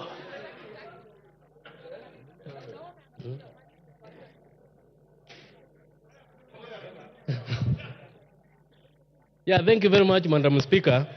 And Madam Speaker, I rise to contribute on this bill. And Madam Speaker, this bill has come on the at the right time, Madam Speaker. I remember 2 weeks ago, Madam Speaker, we were in this house when we were passing the budget, Madam Speaker. And this finance bill, Madam Speaker, is targeting, Madam Speaker, to fund the budget which we passed in this house, Madam Speaker. Madam Speaker, the Kenyans have been fed with lies, Madam Speaker, that there are some taxes which have been introduced, Madam Speaker, which will harm them, Madam Speaker. But I rise to inform them that the tax which they are being informed that for the brand, Madam Speaker, the vehicle tax, the cooking oil, Madam Speaker, the M-Pesa, Madam Speaker. Yesterday, Madam Speaker, we stood and said that the Kenyans have sent us, Madam Speaker, and all of these were dropped, Madam Speaker. Madam Speaker, this finance bill, Madam Speaker, is targeting to improve the economy of this country, Madam Speaker, whereby the contribution which will be made or the taxes which will be collected through this finance bill, Madam Speaker, will help to improve the infrastructure of this country, Madam Speaker. I am a happy member of Parliament, Madam Speaker, because my constituency, Mr. Speaker, will benefit with 50 million, Madam Speaker, to electrify, Madam Speaker, my villages within this constituency of Igembe South, Madam Speaker. Number 2, Madam Speaker, my NGCDF, Madam Speaker, is going to be earned with 10 billion, Madam Speaker, whereby at least I will receive more than 30 million, Madam Speaker, on top of what I normally receive annually, Madam Speaker. These funds also will help me, Madam Speaker, to do more work for my people, Madam Speaker. Madam Speaker, I am a happy person since most of my farmers, Madam Speaker, they normally farm, but their produce, Madam Speaker, does not reach the market, Madam Speaker. This is because most of the people have invested in importing things from outside, Madam Speaker. But through the imposition of tax from those imported goods, Madam Speaker, this will see that the farmers, Madam Speaker, who normally farm canola and sunflower, Madam Speaker, will have a better market within the country, Madam Speaker, since the cooking or the edible oil, Madam Speaker, from within will be used to improve our industries, Madam Speaker. Also, Madam Speaker, on the poultry farming, Madam Speaker, my farmers, because most of them, Madam Speaker, normally farm poultry, Madam Speaker, the imposition of tax on the imported eggs, Madam Speaker, will see them access the market well, since the internally produced eggs, Madam Speaker, will be readily available in the market, Madam Speaker.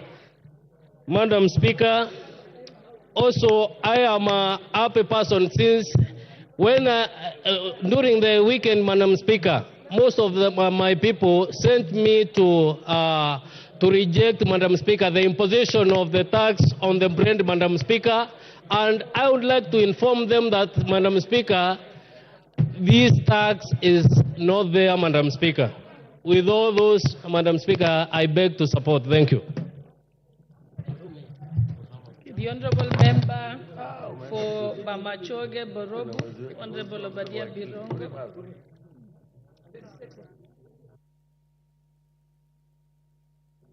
Thank you, Madam Speaker, for affording me the opportunity to address this House. I was going to address the issue of the proposal by the government to increase the RML from 18 to 25, but thankfully the chairperson for the Committee for Finance and National Planning actually said that there is no such thing in the bill. because of that, I am going to switch my attention to the events of yesterday. Madam Speaker, yesterday our adoring Generation Z woke the government from deep slumber. Our very audacious Generation Z decided that they are going to make their voices heard. Madam Speaker, I thought of words to be able to salute them on X, but my words failed me. Madam Speaker, I was wondering, since I didn't do them justice on X yesterday, and this is the point at which I want to ask for the attention of every member here, because this generation is our future. And as I thought about what we usually do when the visitors of our speaker seated in the speaker's gallery are accorded, I cannot help to note that the speaker actually beams with happiness whenever we acknowledge her visitors in the speaker's gallery. It is in the same vein. It is in the same vein that I wanted all of us, in saluting what Action Gen Z did yesterday, and noting that, Madam Speaker, that Gen Z actually represent the best of our country, and that yesterday they were only exercising what is very clearly in our Constitution, Article 1.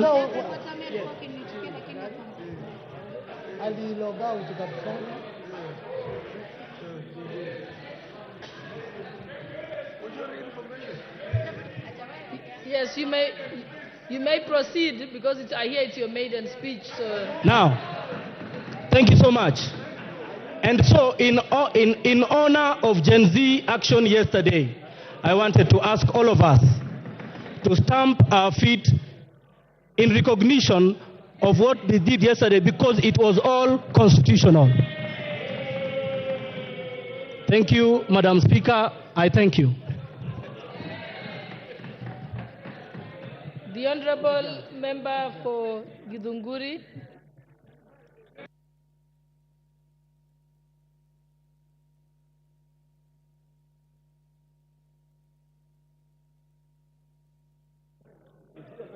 Hello. Thank you, Mr. Speaker. I rise to give my contribution on the finance bill proposal, which has been tabled in this House. Madam Speaker, for a long time, finance bill has not been a subject of discussion in this country. But for the last 1.5 years, Kenyans have awakened to the issues that are there in finance bill and have made it a public discussion. Madam Speaker, I had attempted to speak earlier on in the floor because I am a user of sanitary towels. And as a user, as a mother, as a woman leader, I am greatly concerned that the price of sanitary towels and diapers is not only going to affect the mothers and the users of those items, but is going to affect the budget of individual homes. I have interrogated the proposal of the finance bill very deeply, Madam Speaker, and I've realized that there are promises flying around. The excise duty that was proposed on sanitary towels and diapers has been removed. Or rather, there is a recommendation from the Committee of Finance to remove excise duty on imported sanitary towels and diapers. However, Madam Speaker, the raw materials that are being used by local manufacturers are subjected to VAT. And if those raw materials are going to continue being subjected to VAT, the manufacturers will have no choice but to pass the cost of that VAT to the users. And therefore, Madam Speaker, if we do not remove VAT on raw materials that are making sanitary towels in Kenya for local manufacturers, we are still going to have expensive sanitary towels and diapers. Madam Speaker, currently there are children who do not go to school when they are on menses because they cannot afford sanitary towels. If we add extra price on cost of sanitary towels, we are going to deter lives of many girls who can become powerful women in this country. Madam Speaker, in the spirit of making laws, we cannot make laws to obscure other laws. I have gone through the finance bill proposal and have noted that there are various proposals that have been put in the finance proposal that are going to deter us from implementing the laws we have made previously in this House. Madam Speaker, in the respect of that, I note that we have agreed a proposal to amend the Data Protection Act. Data Protection Act of 2019 is a law that we made in the previous parliament to protect our personal data. I know members of this House, I included, have received numerous messages from members of public. Where they got our numbers from, I don't know. Whereas we cannot blame them because maybe they are operating from a situation of pressure. It is against the law to share members' numbers. As they do that, Madam Speaker, we are protected by the law. What about if we allow us to amend that law and allow anybody to access our personal data, including financial data? And therefore, Madam Speaker, I am of the opinion that we must be very careful so that you don't make laws that are going to make other laws not operational. Madam Speaker, I represent farmers. And I would have been very excited to hear that just like we have given VAT exemption to the transportation of sugarcane, which I am happy about, we also provide the same provision for the farmers who transport milk, who transport avocados, who transport macadamia, tea leaves, and coffee. Madam Speaker, I understand that we want to make sure that we lower the cost of operation for sugar millers so that they can lower the cost of final product to us, which is sugar that we consume in our tea. But we also consume milk, and we also want to lower the cost of production of milk so that we can have affordable a cup of tea. And therefore, I would request this House to consider to also provide and extend the same treatment to my farmers in Githunguri. With those very many remarks that I have made and I have observed, I am still not convinced that I should support the Honourable Member for Homa Bay.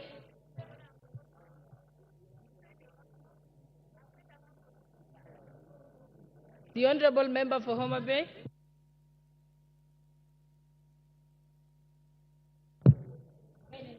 Thank you so much, Madam Speaker, for giving me this opportunity to also debate and make contributions on this finance bill.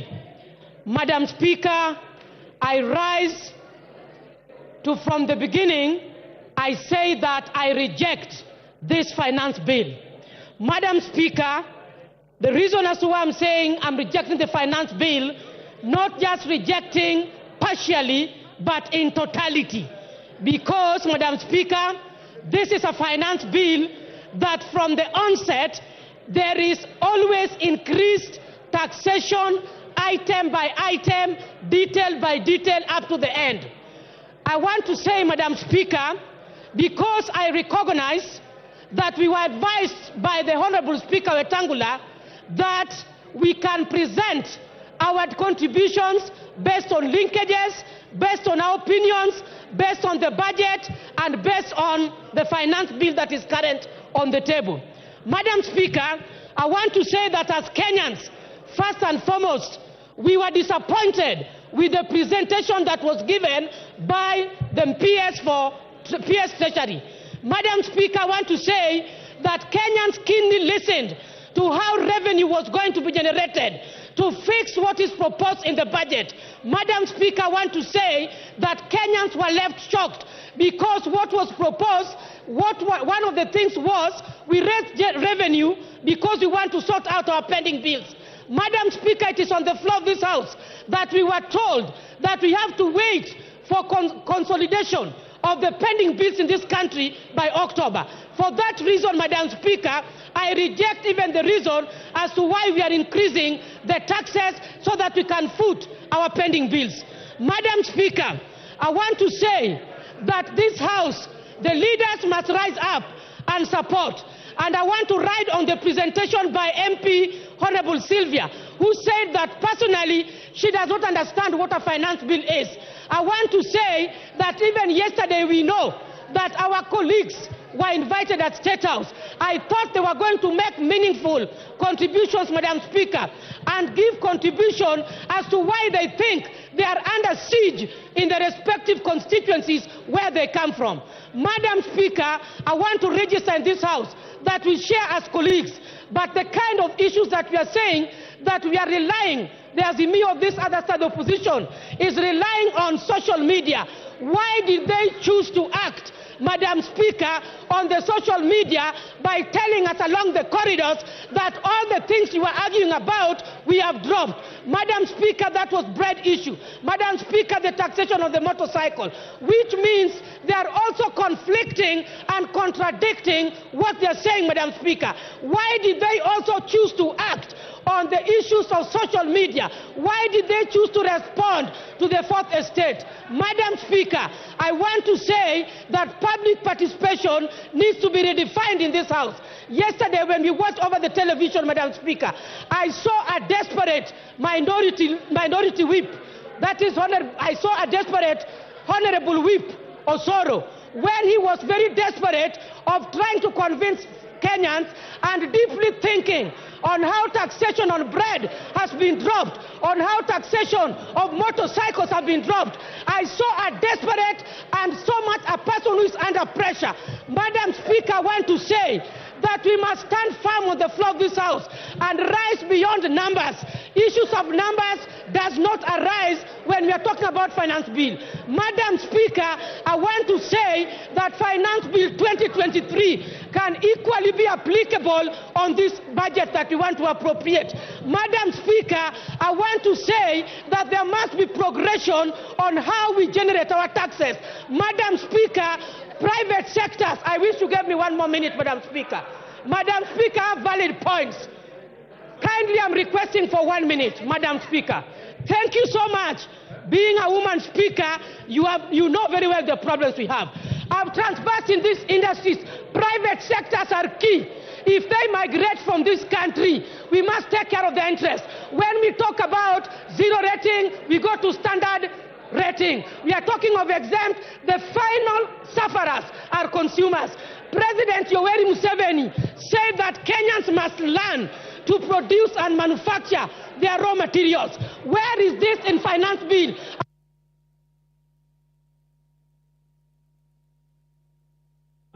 Thank you. The Honourable Member for Alego Usonga, Honourable Samuel Atandi. Thank you, Madam Speaker. Madam Speaker, I want to make a few observations. Madam Speaker, the anchor document that the finance bill draws its contents and which we passed in this House is known as budget strategy paper, medium-term budget strategy paper. Madam Speaker, that document, if you look at it, it is anchored on two important principles. The first principle is that the budget document needs to be predictable. The budget document needs to be predictable. The finance bill needs to be predictable. It also needs to be certain. The reason why this is anchored in this document is because, Madam Speaker, investors and businessmen, when they want to do business in a country, they must be certain that the tax laws that will prevail are long-term and that they are able to allow them to plan their businesses. Madam Speaker, before I joined Parliament, I used to work in the banking sector.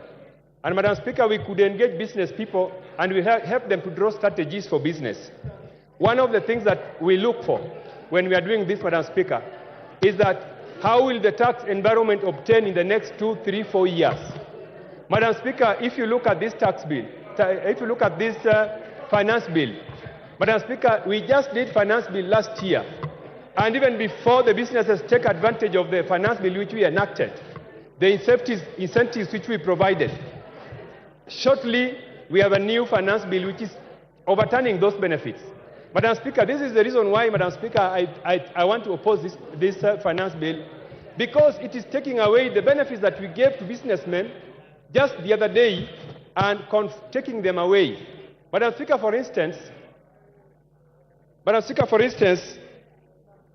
a tax like import declaration fee.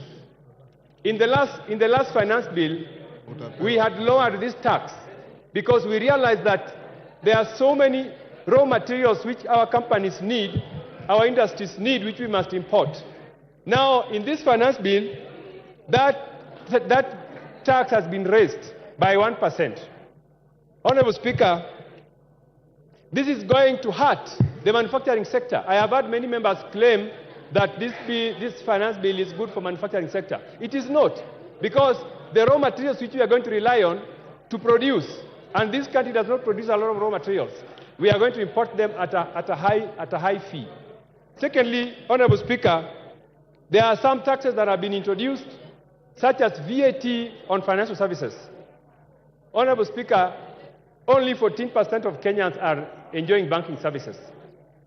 In most African countries and developed countries, you find that about 50% of citizens are enjoying banking services. Now, if we introduce 16% VAT on financial services, Honorable Speaker, you are telling many Kenyans not to enjoy banking services. This is going to be a serious drawback in our campaign to have many Kenyans get banked. But Honorable Speaker, this also applies to the new tax which we are introducing on mobile money transfer. Honorable Speaker, there's a tendency for this House to continue to tax money transfer services. Last year, the excise tax on money transfer services was 15%. We are trying to raise it to 20%. Honorable Speaker, we need to realize that just sending money is not really production. So if we continue to tax people because they are using mobile transfer services, it is very unfair. Honorable Speaker, as I conclude, one of the reasons why we do not meet our tax targets is because of something we call taxpayer morale. Honorable Speaker, the reason why somebody will willingly pay tax is because if their morale is boosted. This bill does not boost taxpayer morale, and I foresee a situation where taxpayers will refuse to pay their taxes. And this is happening, Honorable Speaker. If you go to KRA, the officers in KRA are merely collecting bribes because taxpayers are refusing to pay tax. They rather keep the tax, and when officers of KRA go, they bribe them. So, Honorable Speaker, we need to have a tax regime that promotes taxpayers to have morale so that they can willingly pay tax. Otherwise, Honorable Speaker, I oppose. Thank you. Thank you, Honorable Atandi. Mary Mase. Honorable members, if you have spoken, please log out. Oundo, you have spoken, you are still on the screen. Otienda Mola has spoken, is still on the screen. You block other members from appearing on the screen. You've logged out now. Thank you. Mary Mase. Thank you, Honorable Speaker. I've been queuing since morning. I thought you had forgotten that I'm here. Honorable Speaker, from the onset, I want to appreciate the chairman of the Finance Committee, Kimani Kuria, and his entire team for a meticulous job. The manner in which you have handled the making of the finance bill is indeed commendable. Having said that, Honorable Speaker, Article 221 of the Constitution and Section 39(2) of the Public Finance Management Act, Cap 412, and the Standing Order 235, subsection 5, provided for the execution of the estimates of revenue and expenditure, and underline revenue. Honorable Speaker, this process is not complete until the passage of the appropriations bill. And the passage of the appropriations bill is not possible without the execution of the finance bill. And therefore, Honorable Speaker, it's against that backdrop that we are discussing the finance bill, which speaks to the revenue-raising measures, without which we shall have no budget. What we adopted are just estimates. So, Honorable Speaker, I want to commend the Finance Committee because they followed the due process. Once the proposals on the finance bill were submitted to this House and committed to the Finance Committee, they had to subject the finance bill proposals from National Treasury to public participation. And therefore, to hear colleagues allege that why has government now decided to bring amendments this late, or to demystify the notion that the Finance Committee were pressurized. Honorable Speaker, the Finance Committee had to listen to Kenyans, get the views of the Kenyans before recommending amendments to the finance bill. Honorable Speaker, we are here as representatives of the people. We are the watchdog. We are the ones to oversight the executive. That is why when the executive proposes anything, it cannot just be passed.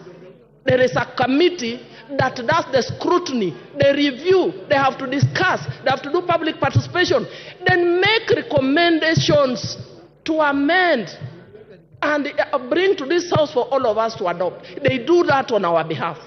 So, Honorable Speaker, I know it's been a difficult time, not just for Kuria and his team, but the entire House. We have received threats, blackmail, attacks on social media. Reject the bill. Reject the bill. And I want to ask one question here, Honorable Speaker. Allow me use an analogy of a bag of banana or a bag of potatoes. If you have a bag of potatoes and there are 10 or 15 rotten potatoes in that bag, are you going to throw away the whole bag of potatoes because of the 15 rotten ones? Or you are going to remove the 15 rotten ones and throw them away and carry the rest of the bag to the kitchen and prepare a delicious meal? Honorable Speaker, I am here to represent the people of Teso South. They have given me the mandate to represent them. They have needs. So I will support the bill as amended. The committee has removed 2.5 tax on motor vehicles. The committee has removed 16% on edible oil.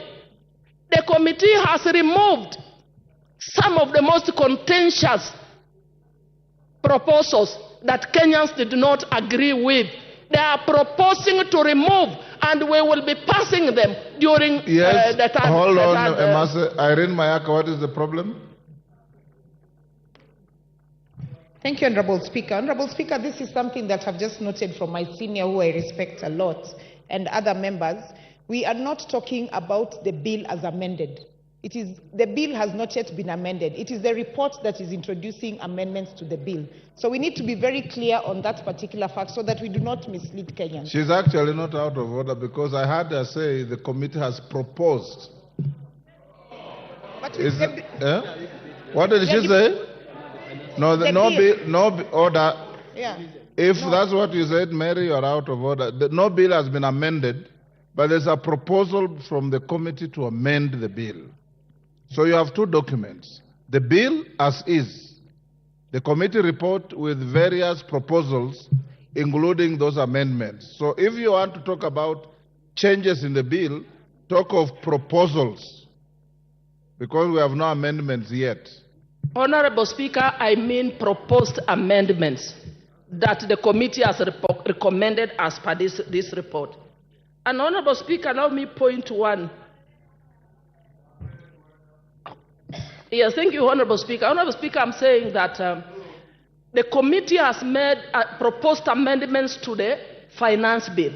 The way it was originally, I want to agree with Kenyans, there were proposals that were contagious that we must deal away with.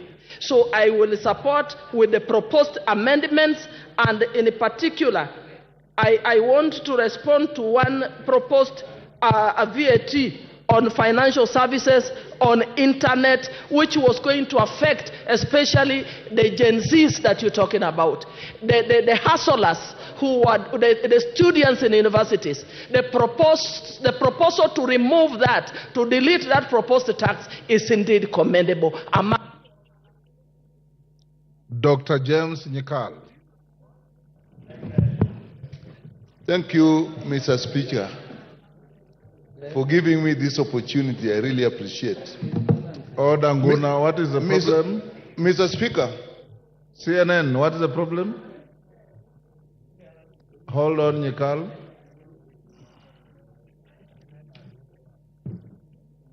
Yes, CNN. Mr. Speaker, sir. Yes. I've been here since 9:30. And from the screen, it is clear I'm the one who is supposed to speak after Mary Massey. But anyway, let me be Take patient. your seat. I hope I'll be the next. Take your seat. The discretion remains the chair, but let me also tell you, if there's a member who sits here longer than any other, it's Dr. Nyikal.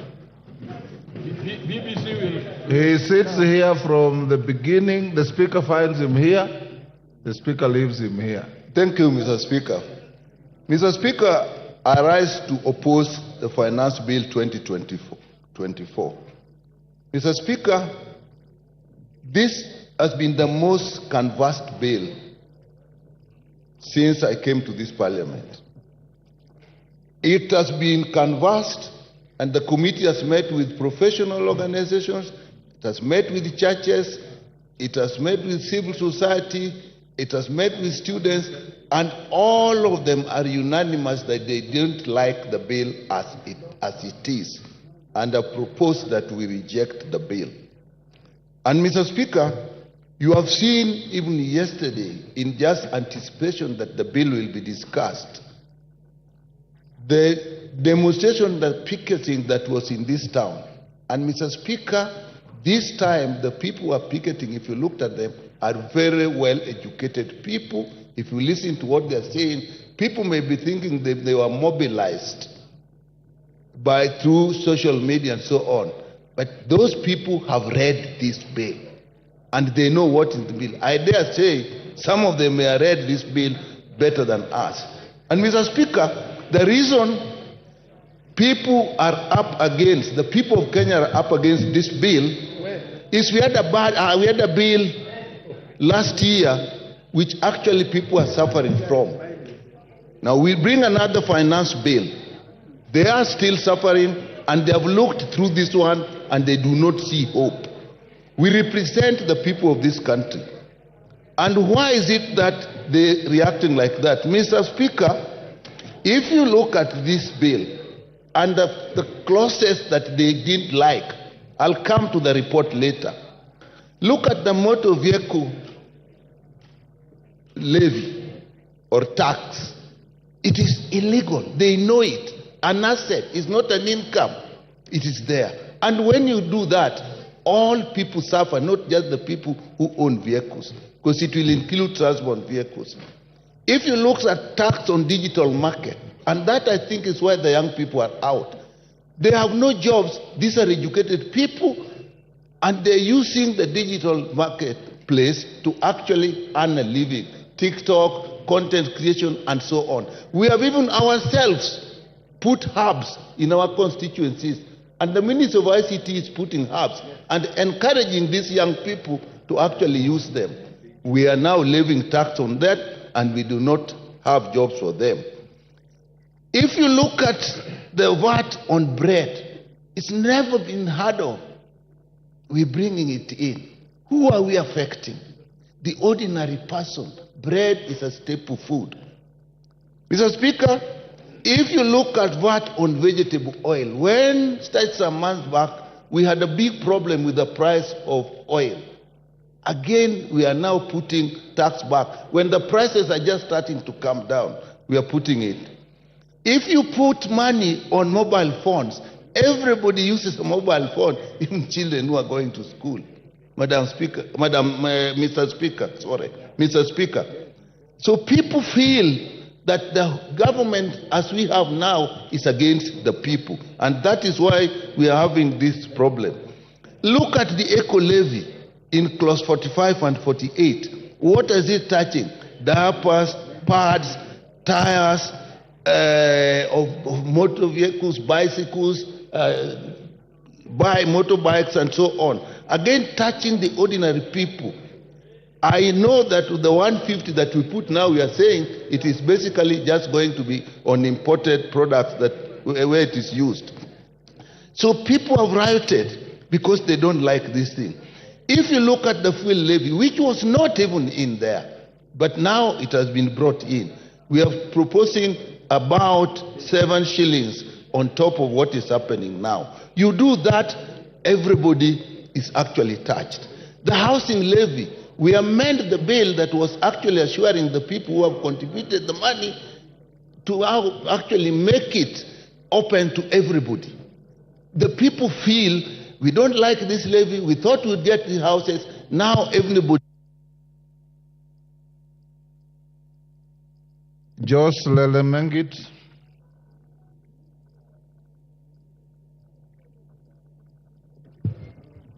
Thank you, Mr. Speaker. First, I would like to be in agreement and also join hands with the other colleagues in supporting this bill. This bill has a big win for Kenyans. Generally, it seeks additional revenue that is necessary to alleviate poverty and to deliver public services like roads, electricity, on health. These are all services to improve on and better lives of people, Mr. Speaker. Additionally, Mr. Speaker, this bill seeks to increase the disposable incomes for millions of Kenyans that are employed. And I want to say this, Mr. Speaker. This bill, the deductions of NHIF on housing levy are done on gross salaries, and note the pay is done after the deductions on NHIF and also the deductions on house levy. For example, Honorable Speaker, I've done calculations. Any salaried Kenyan earning 50,000 shillings. Right now, his net pay is around 49,000 shillings. But with this new finance bill, Mr. Speaker, the same Kenyan who is earning a gross salary of 50,000 shillings is going home with around 42,000 shillings. So there is an additional almost 3,000 shillings, Mr. Speaker. And this is for all the salaried employees in Kenya. So I want to be in agreement with the chair and the team who came up with this proposal of the finance bill, that this finance bill is putting more money in the pockets of employed Kenyans. That is about 13 million Kenyans who are employed, both in government and the private sector, Mr. Speaker. Secondly, Mr. Speaker, I want in the common principles of commerce, high school commerce, and I want to mention this for Honorable Babu Owino and Selassie and Honorable Junet, because they think alike and opposing this bill. It dictates that you have to put tax levies on importation so that we can give room to the local industries to spur in those economic growth. Yes, Honorable Selassie, what's the problem? Yes, sir. Take your seat. Give Selassie the mic.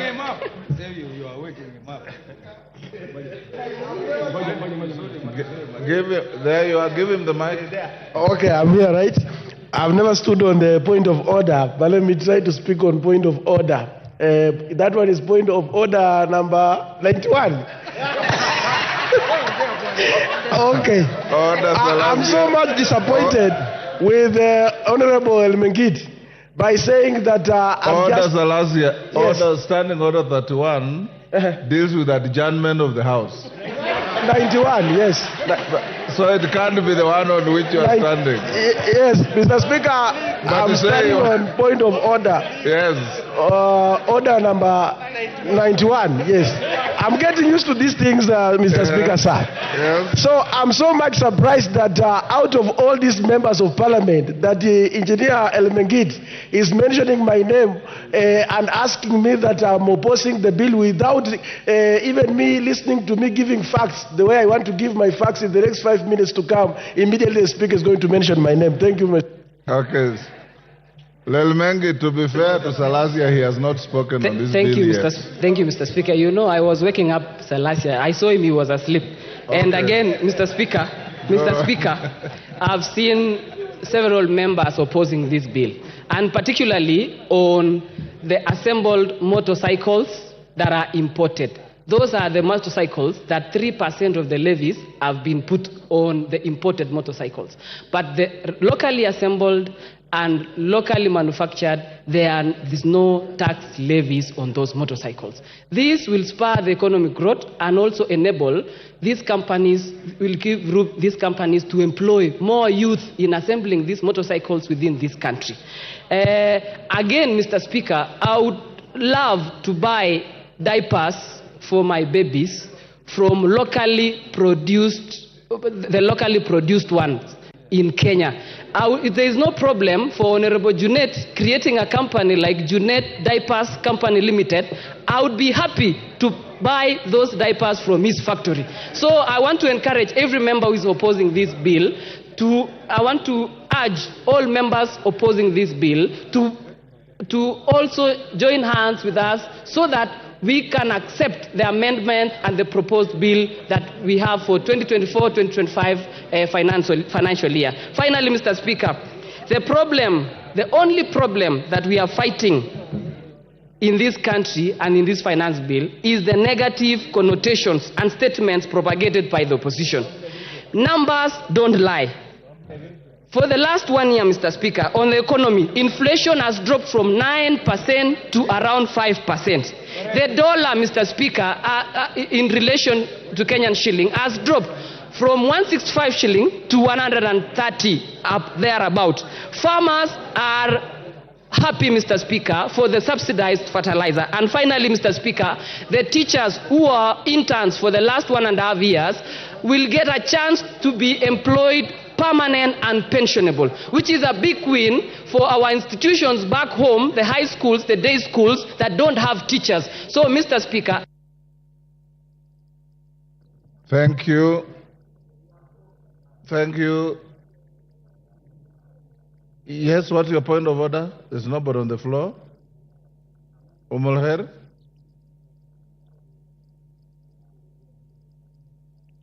Give her the mic. What's the point of order?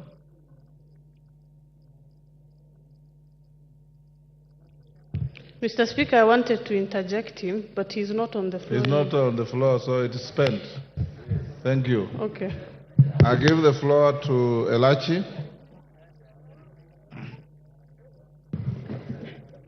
Thank you, Mr. Speaker. Mr. Speaker, I also rise to oppose this Finance Act of 2024 with reasons, Mr. Speaker. And I'll start, Mr. Speaker.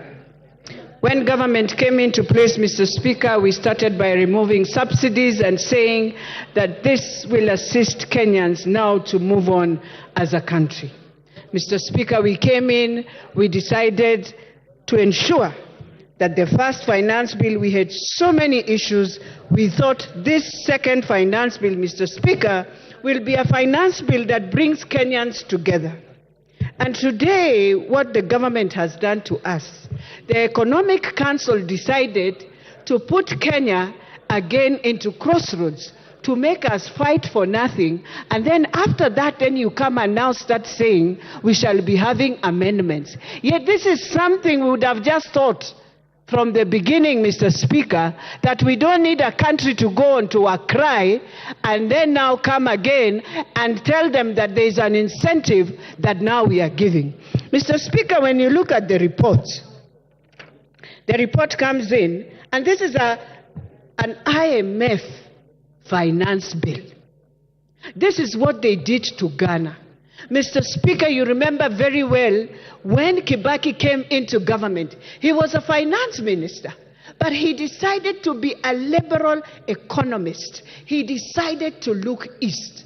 It is so sad that while my president thinks he will build any road in this country, that he will do any infrastructure in this country with IMF on his neck, this will not happen on this term.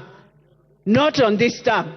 He will be there to do the deficits of what they are telling him, but in terms of building Kenya, we shall see the worst that we have never seen.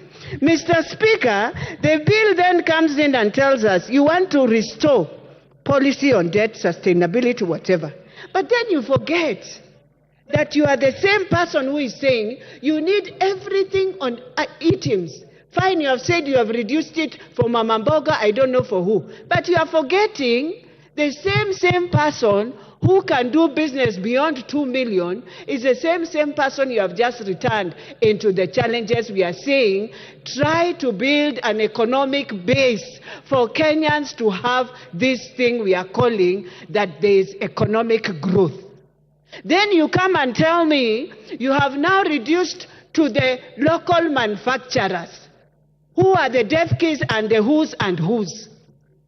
One person monopolizing this country, that he's the only one who can bring clinker, he's the only one who can do cement, he's the only one, yet you want to say, today we cannot bring back Portland, today we cannot do this. It is wrong.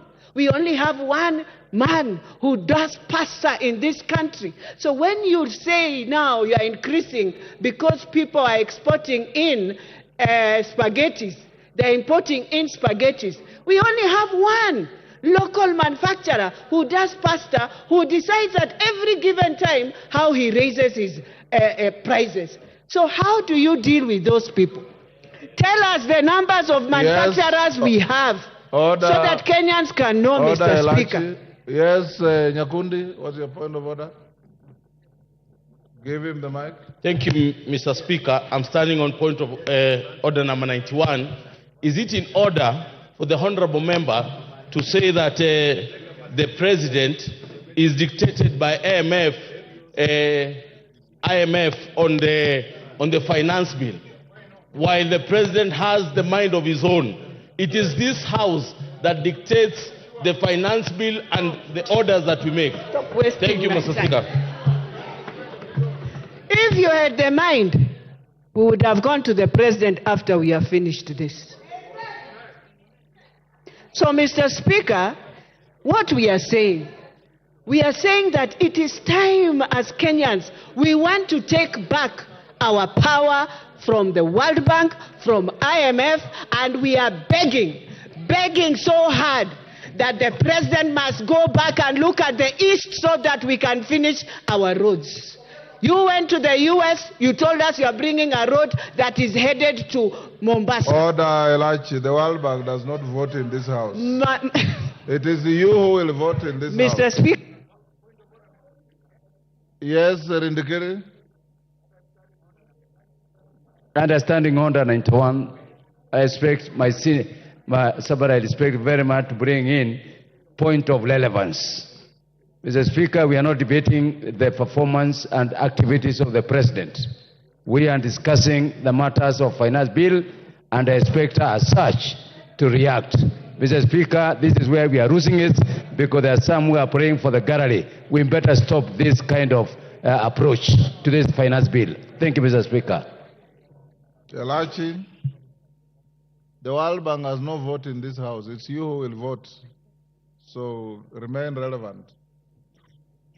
Mr. Speaker, while I say and what I say is that when you look at all the policies that has eaten the countries of Ghana, countries of Zambia, these are the same policies that they went through when they were handling the IMF. So, Mr. Speaker, it's not about voting, but it is about just asking ourselves, what track have we taken ourselves in? I beg not to support. Thank you. Come, Kate.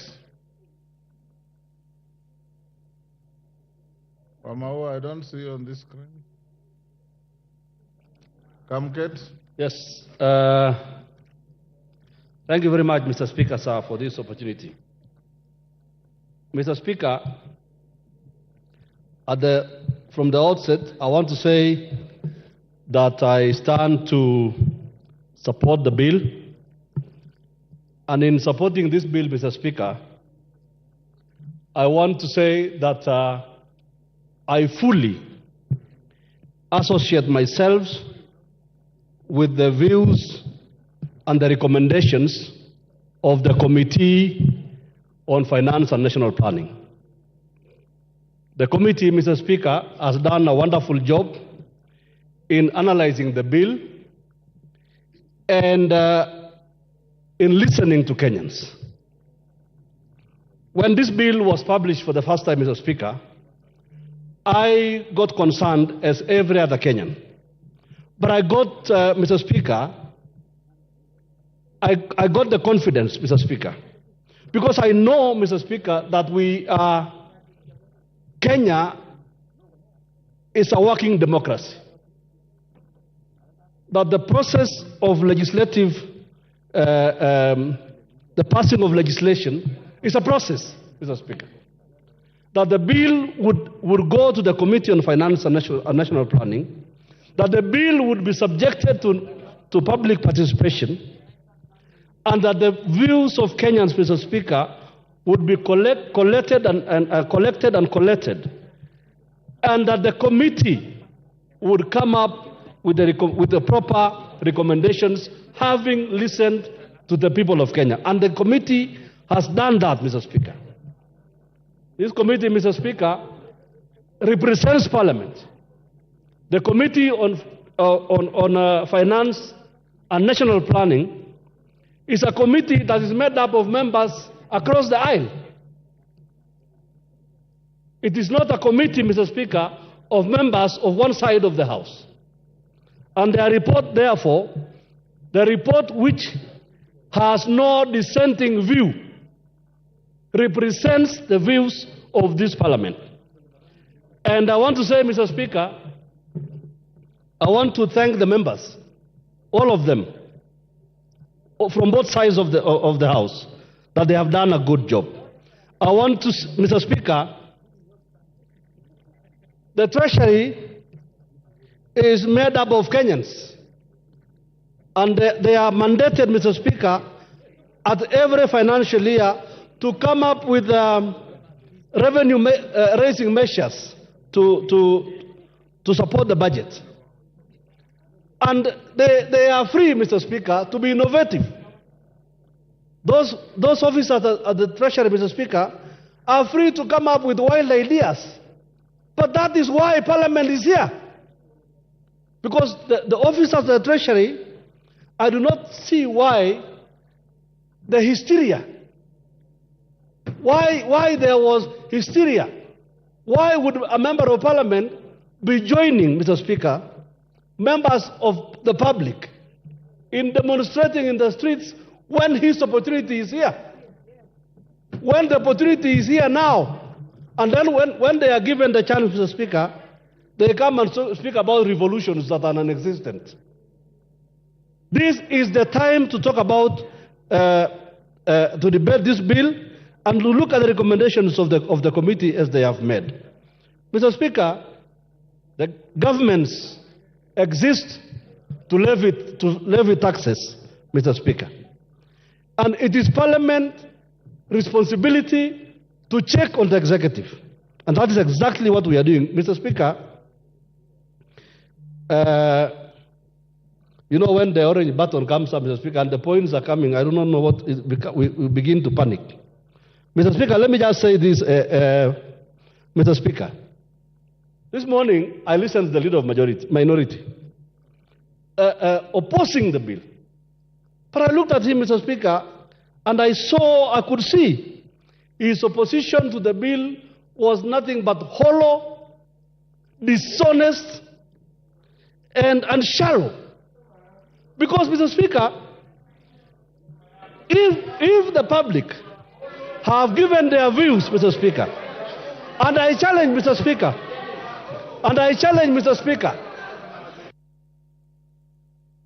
Your time is up.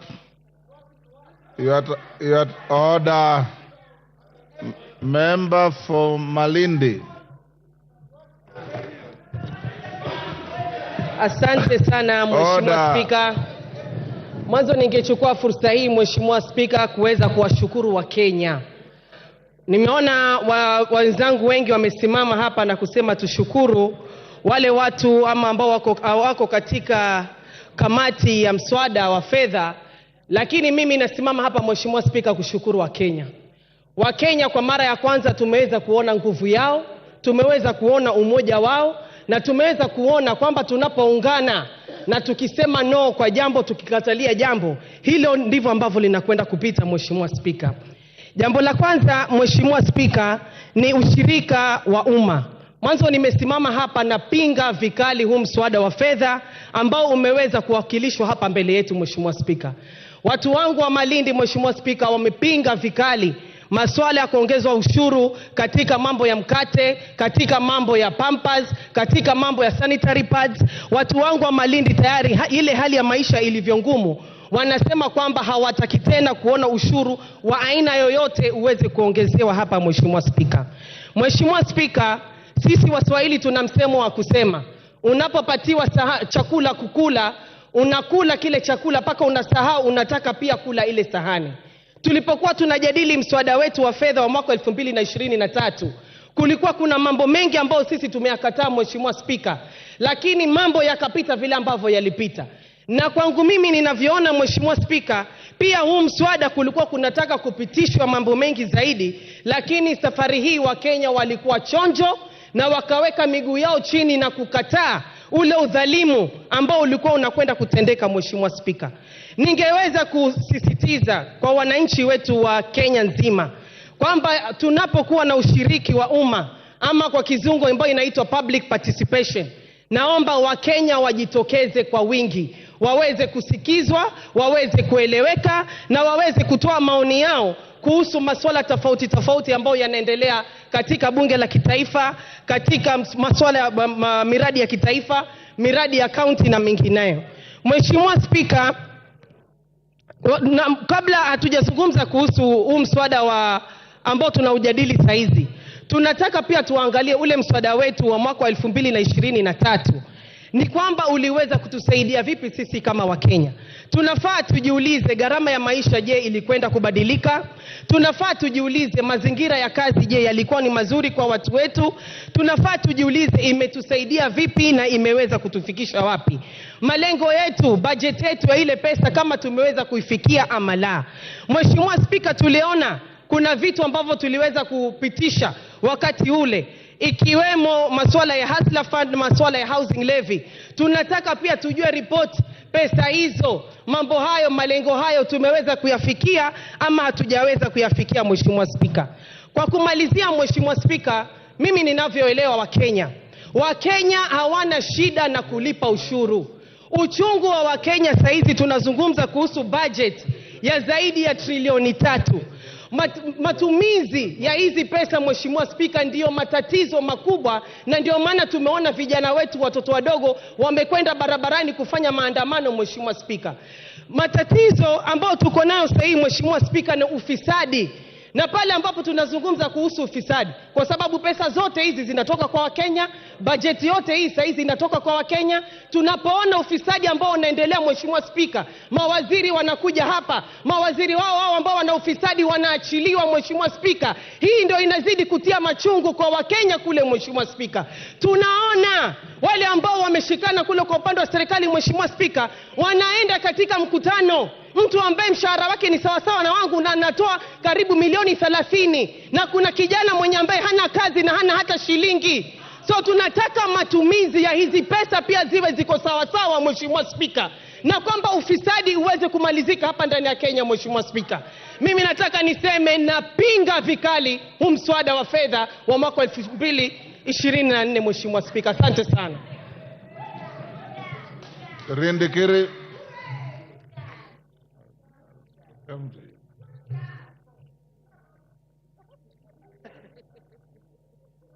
Thank you, Mr. Speaker. I stand to associate myself with the finance bill presented by the Committee on Finance. Mr. Speaker, from the onset, I support this bill because it has addressed some of the issues that I was looking for. But let me say and correct myself that the initial proposed bill, the draft bill, Mr. Speaker, and a lot of issues that are detrimental to our population and to our citizens. Mr. Speaker, that bill, as it was originally presented, will not pass the test of times. But Mr. Speaker, I've listened towards the chairman of the committee as presented, and I associate myself with those proposals that he has presented. Mr. Speaker, we passed the budget in this House. Mr. Speaker, we cannot pretend that we are disassociating ourselves with that budget now that the finance budget has come. Mr. Speaker, the finance addresses the supply part of the expenditure. Mr. Speaker, the budget addresses the expenditure. So these two are intertwined. So unless we go back and reverse the budget that we passed and say we have to suspend it so that we go back to the drawing board. Mr. Speaker, we are legislators and we cannot deceive ourselves that we don't know the truth. Mr. Speaker, the bill has met all the requirements in terms of passage and verification by the members of the public. Mr. Speaker, the public participation has brought in elements that Kenyans have been asking for. And therefore, Mr. Speaker, I am satisfied that majority of the issues brought up by the members of the public have been taken care of in the proposed amendment by the committee. Mr. Speaker, we are legislators and we are going to bring more amendments. Mr. Speaker, I have noticed, Mr. Speaker, that there is anomaly in the finance bill as proposed also, even by the finance committee, that we will be taxing the raw materials. Also, the local manufacturers, Mr. Speaker, will use raw materials. So we will bring an amendment on that. Mr. Speaker, I have also seen there is an introduction of a levy on the treasury bills. Mr. Speaker, we also bring amendment on that. So what I want to tell the people of Bori, because that is who I represent, we will make sure with the consultation with the finance committee, in agreement with them, we will delete those punitive clauses that are detrimental to their expectations and pass the bill because it carries more benefit to our people. Mr. Speaker, this bill has passed all the legal requirements. Mr. Speaker, the income tax law, Mr. Speaker, the VAT law, Mr. Speaker, the excess law, Mr. Speaker, the Miscellaneous and Fees Levy Law, Mr. Speaker, the Tax Procedure Act, Mr. Speaker, the Affordable Housing Levy Act, Data Protection Act, and Public Finance Management Act, and lastly, the Industrial Training Act. So, Mr. Speaker, as we see it, the bill is in compliance with the procedure of making the law. Mr. Speaker, I note that the objective of this bill is not to discourage investment. Mr. Speaker, this bill addresses how we will move the economy in the short term, mid-term, and the long term. Mr. Speaker, we are all talking about employment for our youth. Mr. Speaker, we are all talking about made in Kenya, promote Kenya. Mr. Speaker, we are saying we have to take care of our environment. Mr. Speaker, all these things are contained in this bill. What we need to be careful is that we should not trash the good thing with emotions, because that's what I'm saying, Mr. Speaker. The people of Bore expect development. The people of Bore expect water. The people of Bore expect electricity. The people of Bore expect health. So, Mr. Speaker, truly, and I want to urge and ask our members, please, let's be bipartisan. Let's look at the good things. Let's look at the bad things. We do away with the bad thing, but we cannot in totality say this bill should be rejected in totality. Mr. Speaker, I support. Jackson Kosgei. Thank you, Mr. Speaker. First of all, and on the onset, I support the bill. It has been said by historians that there are two things, I beg your pardon, that has made regimes comes up or rise up and fall. One is the policy on fiscal planning of a nation, such as the one we are interrogating through this bill. Mr. Speaker, the second one is the national bride, where the citizens of a country is proud to support and sustain their own country. While I commend the committee for the work, the good job done, the resilience they had in taking the processes through legally and by law, and also by listening to the citizenry of this country, I wish to persuade us in this House to appreciate the fact that we have a cardinal role in developing the budget of this country by interrogating all the processes, and we have a duty to produce a policy that will support this nation. It appears that the debate today, and as we continue, is gravitating around the finance bill as was presented, and we seem to play down the proposed amendment by our esteemed committee members. They have given us their version after receiving the contribution by the public. Mr. Speaker, I wish to conclude my remarks as I support this bill by commenting on the light note on a comment that was made by one honorable member that it was a bit unnecessary and misleading comparison, because we are speaking not only to this August House, but we are speaking to Kenyans listening outside there, to compare the 19th century dictatorial monarchs with our vibrant democracy, which is giving us an opportunity of changing government whenever we want in every 5 years. It is unnecessary to speak to Kenyans that we have an alternative in terms like revolution, destroying a country. I think we have a room, vibrant democracy in the world, not Africa alone. And I wish to urge us that let us debate without personalizing, but think about this country and its progress.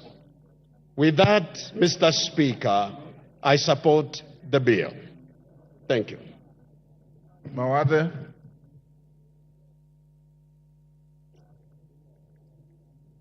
Thank you, Mr. Speaker, for giving me the opportunity to contribute to this bill. I stand on the onset to oppose this bill. This bill, actually the amendment that was tabled last evening, is actually worse than what was there previously.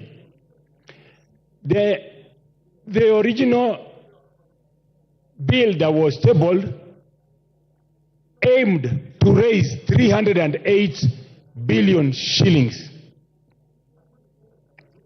The new one that has been that was tabled last night targets to raise 386 billion shillings. I know a few sweet items were removed, like removing the taxes on bread. There were no taxes on bread. We have never had taxes on bread. So when you say you are removing taxes on bread, you are just withdrawing your amendment, or rather your proposed amendment to the bill. There is no favor that we are doing to Kenyans. This bill, as it was previously and it's amended as it is amended now, is very, very punitive to mwananchi. The new bill introduces the new amendment that was tabled last evening, introduces a fuel levy of 9 shillings per liter. When you increase the cost of fuel, all the items that are transported using motor vehicles, rollies, etc., the cost will go up. So the cost of living to the common mwananchi will go up. We have increased the taxes on the imported finished items. In most households, majority of the items, from the cookers to the TV and any other items, not necessarily electronics, including this room, majority of the items in this room, other than the wooden items, are all imported. So we will increase the cost of living for the common mwananchi.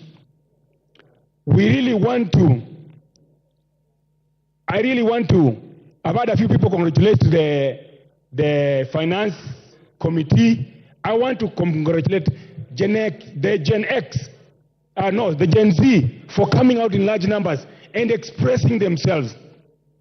What was sad is seeing that they were arrested. They have freedom to assemble. They have freedom of expression. They should be allowed to express themselves, not necessarily be arrested. But to the Gen Zs, the Gen X, and the Millennium, you are yet to register as voters. You need to register as voters so that you can have the correct people that will listen and side with Mwananchi. Anybody who does not side with Mwananchi, you know what to do come 2027. And for the Gen X who actually participated yesterday, and the Millenniums and the Gen Z, the work is not done. The most important work happens tomorrow. Tomorrow is when we are voting as a house. You must put pressure, continue to put pressure. Do not let off the item on the gas. And you must sit there with a pen and a paper. And anybody who votes to put a noose around your neck, you must write down their name and pick and say, that one, 2027, home. That one, 2027, home. Anybody who votes to finish you here. Anybody who votes to put a noose on your neck tomorrow and finish the Kenyans, you must have a list and pick. That one, 2027, home. That one, because we must have a people, we must have a parliament that supports and stands with the common mwananchi. And I stand to oppose. Asante. Mary Wamaua.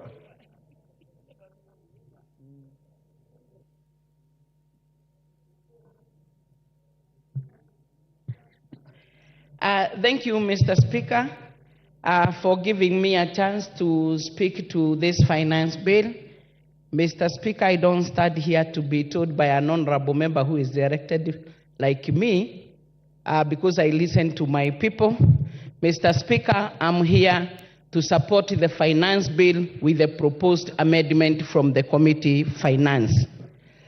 Mr. Speaker, secondly, allow me to appreciate the work that was done by the finance committee, the exercise that they did going around the country during the public participation was not in futility, and therefore, immediately after the public participation, they went to write this report, and from all what they collected from the people who came in the name of those from the corporate professionals, business men, and others, they were able to do so many amendments that we are waiting to hear, and some we are aware, because majority of those are the ones that the members of public had a lot of interest in, like the issue of the VAT on bread.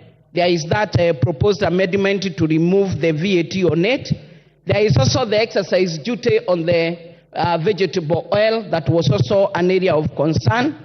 a lot of concern on the issue to do with the 2.5% on motor vehicle tax.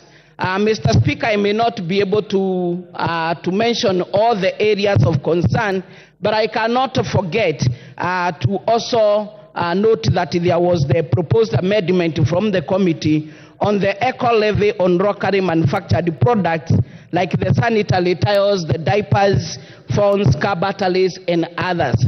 Mr. Speaker, looking at the proposed amendment that the committee came up with, it is trying to answer to the cry of some of the areas that our member are talking about.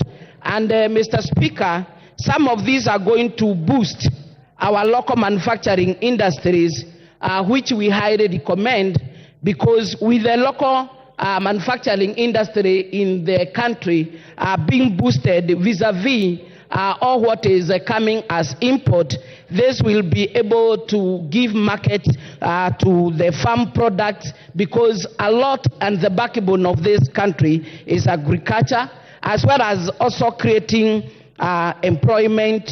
And also this one will also offer our agencies in the inspection and supervision of the produced products. Mr. Speaker, I do not want to say that is from what I got from one of the members that this is too retro, too late. Because, Mr. Speaker, this is a house whose work is to make laws and to amend other that are existing. And, Mr. Speaker, as honorable members, if at all we are good on advising our people accordingly, as their representative, we are able to tell them that this is the time that we are going to look at the crowds of the finance bill, crowds by crowds, and it is also the said time that we can be able to bring amendment, instead of inciting our people to demonstrate on the street, making some to sleep in the cells and others to get hurt as a result of the same. In the same, it shows that we do not believe on the responsibility that is given to this house to amend any law. Whatever Treasury proposed, it is for the committee whatever it did, and our time now has come to make sure that any crowds that you think you need to do an amendment, you raise it so that we discuss it here, and by the end of it, whatever finance bill we produce will be answering to the areas of concern to our people. Mr. Speaker, as much as you see some saying that they are opposing, if at all we go by whatever they are saying, they will be the first one again to rise to question on the salaries, on development of projects that are running, and other areas. So members, as we talk, let us not be populist. Wamaua, your time is up.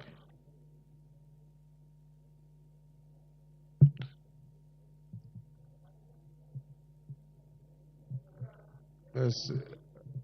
Mark Nyamita.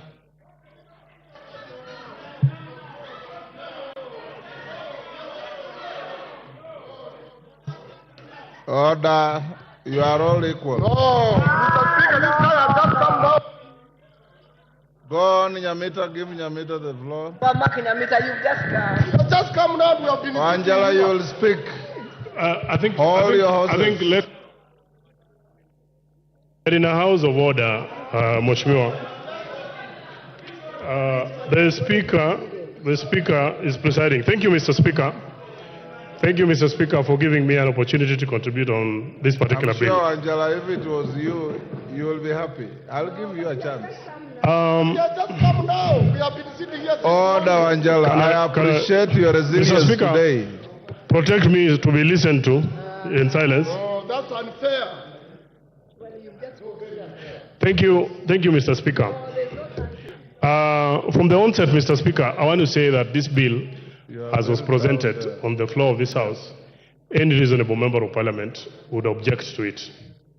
Because there is no way, Mr. Speaker, even our colleagues who are on government side would sit here and agree to some of the proposals that are actually in this bill. Let me begin with the sugarcane transporters. When you charge VAT on transport, I come from a sugar belt area, Mr. Speaker. Most of those roads, if not all of them, are maram roads that are not maintained. So when you're saying that they utilize the roads and they're spoiling them, we are sometimes just lucky if the factories themselves actually do it. Mr. Speaker, the taxation on bread in itself, many members, though in this house, do not eat bread, not because they cannot afford. They do not eat bread because they have other alternatives or they've sought other healthy issues, types of food that they want to actually take. But the common man relies on bread as a staple food. So trying to tax it really, Mr. Speaker, is completely out of this space. Taxation on motor vehicle based on value also does not make sense. Mr. Speaker, someone who is driving a Probox and someone driving a V8, like many members on the floor of this house, utilize the same space, they apply the same weight on the road. If you're going to tax them and you tax them, it would have been disproportionate in terms of taxation. So therefore, this was actually not making sense. Tax on vegetable oil, Mr. Speaker, would have increased tremendously the cost of food for the common man. So any reasonable person on the floor of this house, regardless on which side you sit, would definitely then oppose this particular one. The eco levy, though being very progressive, Mr. Speaker, I do not think the way it had been put in this particular bill made a lot of sense. We need to only tax eco levy on finished products that are actually being brought into the country. I am happy that many members agree and will oppose the threshold for VAT registration. In my constituency, Mr. Speaker, over the last about 1 month, I have had to bring young people together to try and give them CDF projects. Some of them are registering organizations for the first time. Compelling them to register so that you tax them was not leaving them with any money, because the amount of money that we put into our projects, Mr. Speaker, is extremely very little. Having said that, Mr. Speaker, I just want to urge my colleagues that the best thing for us, that it is this House, the 13th Parliament, that must stand to be counted. We have a more enlightened public, and I want to commend the committee because of the extensive public participation. I have seen in their report that they actually had to add a few more days for people to give their views. How I wish, Mr. Speaker, that in the next bill and maybe all the other bills, we can even extend it not only to the members of the committee, but to the whole House, so that members can even caucus on specific bills that require a lot of input from the people. But then what I want to say is that anyone who believes that this bill is not right must then come to the floor of the House, including myself, to propose and support the amendments that are going to leave the bill more responsive to the needs of the people. Instead of just saying that we oppose it, it is in this House, and I am going to be in this House to propose my own amendments that are going to favor the Mwananchi, and the ones that have actually been brought that favor, we will actually support them. Thank you, Mr. Speaker. I submit. But for now. Thank you, Mr. Speaker. I arise also to support this motion, in spite of the fact that I received so many messages, so many calls, advising me to reject this bill. Mr. Speaker, one of the callers is a young man who is my neighbor. So he told me he has read so much on social media and he feels I should say no. So I asked the young man, why are you saying I vote no? Why specifically? So he told me the price of bread has increased from 45 to around 90 shillings. So I told him, which type of bread is this? Then he was talking of a 400 grams bread. So I just told him straight, go to the shop and find out what it is presently. Mr. Speaker, I noted that there was a lot of misinformation to our youth, the so-called Generation C, that is causing them even to riot on the streets. Mr. Speaker, why I support this particularly is because of the direction this country is now taking. I'm realizing now, when you look at this finance bill, what I'm seeing now, this country is going the direction of consuming locally produced products. Because what it's doing is giving room for local producers to do the manufacturing of the products that we usually import. And Mr. Speaker, this in itself will actually improve the economy and will also create employment in our country that we are suffering from. And why I'm saying this, because I'm saying there is a tax or a levy on eco, something called eco levy. This is actually to discourage importation of finished products and encourage local production. There's also a tax on clinker that's coming from out, so as to encourage our local production. And when this is happening, most of the persons who will benefit are the very youth, actually, who are demonstrating in the streets. And they have been misinformed, because when this is happening in this particular country, most of them then will get employment. They will not find themselves idle in the streets, so as to be vulnerable as they are being used by some persons, some leaders in this country to actually push their agenda. Mr. Speaker, this country, I see a situation where now we want to take off. Because I recall countries like Malaysia, countries like Singapore, we were with them at the same level.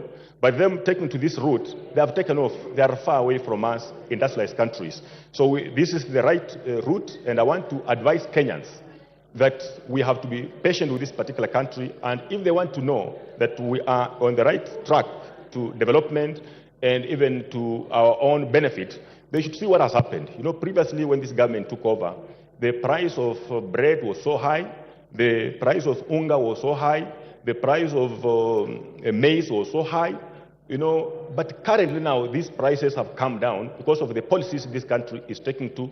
So if Wananchi will give this government and this country, the leadership, some time, all this that we are crying about will stabilize.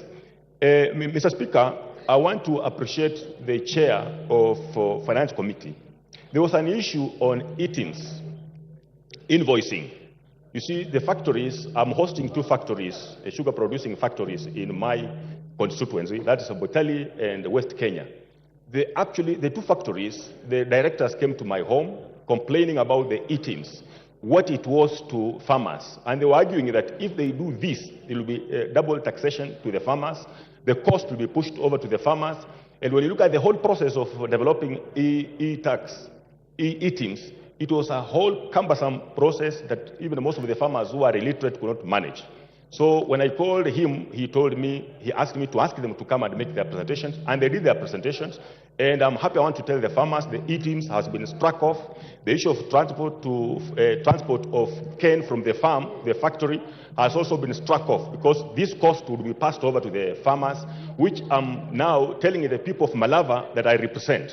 There's no need for me to say no to this finance bill, because it's the best for us for this particular country. And Mr. Speaker, we have also asked for so many things. I remember when the CS was making a presentation here on budget, there were so many things we were foot-thumping, because they were good for us, like, for example, electricity connection. This is now a moment for us to raise funds to actually get this connection to our villages. Otherwise, I support Mr. Speaker. Thank you. Thank you, Cain Katana.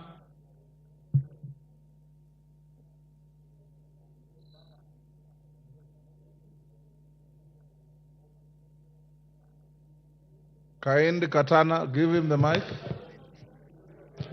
Asante Bwana Spika kwa kunipatia nafasi hii.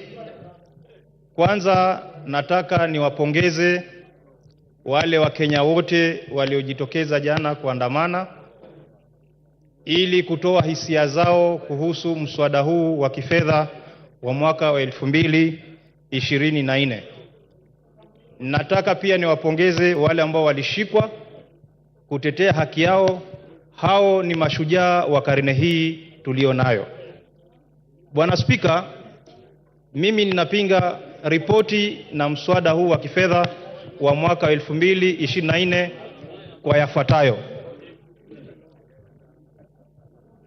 Bwana Spika, hatuwezi kuinua uchumi wa nchi kwa kutegemea ushuru, kutoza ushuru peke yake. Jambo ambalo tunatakana kujiuliza Bwana Spika, je, tumeweka mazingira gani ya kusaidia mwananchi apate pato ili aweze kutoa ushuru? Jibu ni kwamba hatujaweka njia mwafaka ya kufanya watu wafanye biashara yao. Bwana Spika, mapendekezo ambayo yamefanywa na kamati ya kifedha ya kusema kwamba sasa wanataka kuondoa ushuru wa mkate kama vile ambavyo walikuwa wamependekeza, ni kwa sababu Wakenya walisimama na wakasema haya hayatuyataki, ndio wamekuja na kusema kwamba wameleta mapendekezo. Haya ni mapendekezo wameyapanga, lakini hayako katika sheria ya mwaka wa 2024. Haya mapendekezo Bwana Spika yanaweza yapite ama yasipite. Je, yasipopita tutafanya vipi na tayari mumependekeza kwamba ushuru uongezeke? Bwana Spika, tumesema tunataka kufufua viwanda. Ukiongeza ushuru wa malighafi hasa kwa makaa ya mawe, utafanya bei ya sementi itapanda maradufu. Bwana Spika, tukitaka kuokoa, kwa sababu serikali hii ilikuwa inasema kwamba inatambua mtu wa bodaboda, inatambua mama mboga. Huyu mama mboga katika hii bajeti yuko wapi? Huku unasema umeondoa kuongezwa kwa ushuru wa mkate, ushuru wa tairi, lakini hapo hapo Bwana Spika umeenda nyuma, umemwongezea mafuta. Ukipandisha bei ya mafuta Bwana Spika, gharama yote ya bidhaa muhimu zitapanda. Ukiongeza bei ya mafuta, huyu bodaboda ambaye mlimtumia kwa kampeni zenu mumemweka wapi? Huyu mama mboga ambaye mlimtumia kwa kampeni, mkiongeza mafuta mumemweka wapi? Bwana Spika, Wakenya wamechoka na kutozwa kodi kiholela. Hii nchi sio kwamba haina pesa. Ufisadi umekithiri katika taasisi zote hapa nchini. Ni lazima tutafute njia ya kufunga mfereji wa ufisadi, na ufisadi uko kila mahali. Wakenya wanaona kwamba pesa zao zinatumika kiholela. Huwezi kwenda kwa Harambee ukatoe milioni 30. Unapata mshahara wa shilingi ngapi? Ndio Wakenya wanajiuliza. Ni lazima tufunge hii milango ambayo pesa zinapotea kiholela. Bwana Spika, Wakenya hawajakataa kutoa ushuru. Tujiulize, ile sheria tuliyopitisha hapa ya mwaka 2023 ya kifedha, je, tumeweza kufaulu na yale malengo ambayo tulikuwa nayo? Jibu ni kwamba hatujafaulu. Nataka kumnukuu Rais William Samoei Ruto. Amesema kwamba watu waweze kuishi kadri na mapato yao. Vile vile ni lazima watu wakatue kodi kulingana na mapato yao. Hatuwezi kuongeza kodi kila wakati na wengine wanatumia pesa hiyo kujiendeleza na wengine Bwana Spika wanazidi kuwa maskini. Mimi ninasimama hapa kwa niaba ya watu wa Kaloleni kupinga mswada huu kwa sababu hausaidii yule mbunge wa Kanze.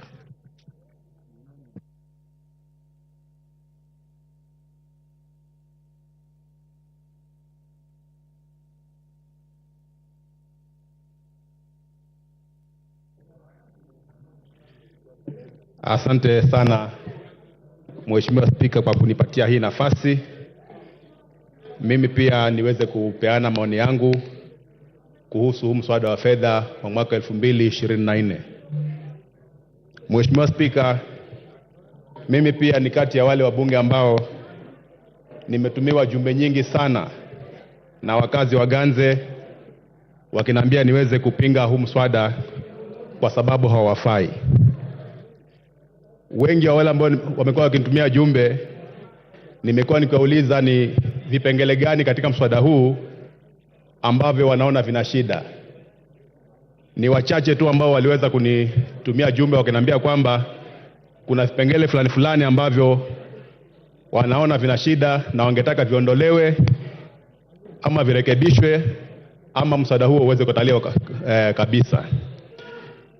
Kipengele kile kilikuwa kina utata kabisa ni kuhusu ile kodi ya mambo ya mkate, ambapo ulikuwa unaweza kupandisha bei mkate, na mimi pia nilikuwa nakubaliana nao, kwa sababu mkate ni chakula ambacho kinatumiwa na watu wengi sana, especially wale wenye mapato ya chini. Kwa hivyo kwa upande huo pia mimi nilikuwa nakubaliana na wakazi wa Ganze wakisema ni lazima kodi ya mkate ipungue. Kodi nyingine ilikuwa inaleta utata ni kodi ya magari, na hiyo waliweza kunambia katika zile juma ambazo walinitumia. Ushuru wa magari ulikuwa unafanya wenye magari walikuwa watalipa pesa nyingi sana, na hiyo ilikuwa inaleta utata. Mambo ya eco-levy ambayo ilikuwa inapandisha kodi ya sanitary pads na pia pampers, hiyo pia nilikuwa nakubaliana na wakazi wangu, na niliwaambia kwamba nitatumia hii forum yangu kuweza kuhakikisha kwamba hayo mambo yanatolewa katika huu mswada wa kodi. Na nataka nipongeze ile kamati ya fedha ya bunge hili ambayo iliweza kukaa na vipengele vingi ambavyo vilikuwa vinaleta utata waliweza kuviondoa.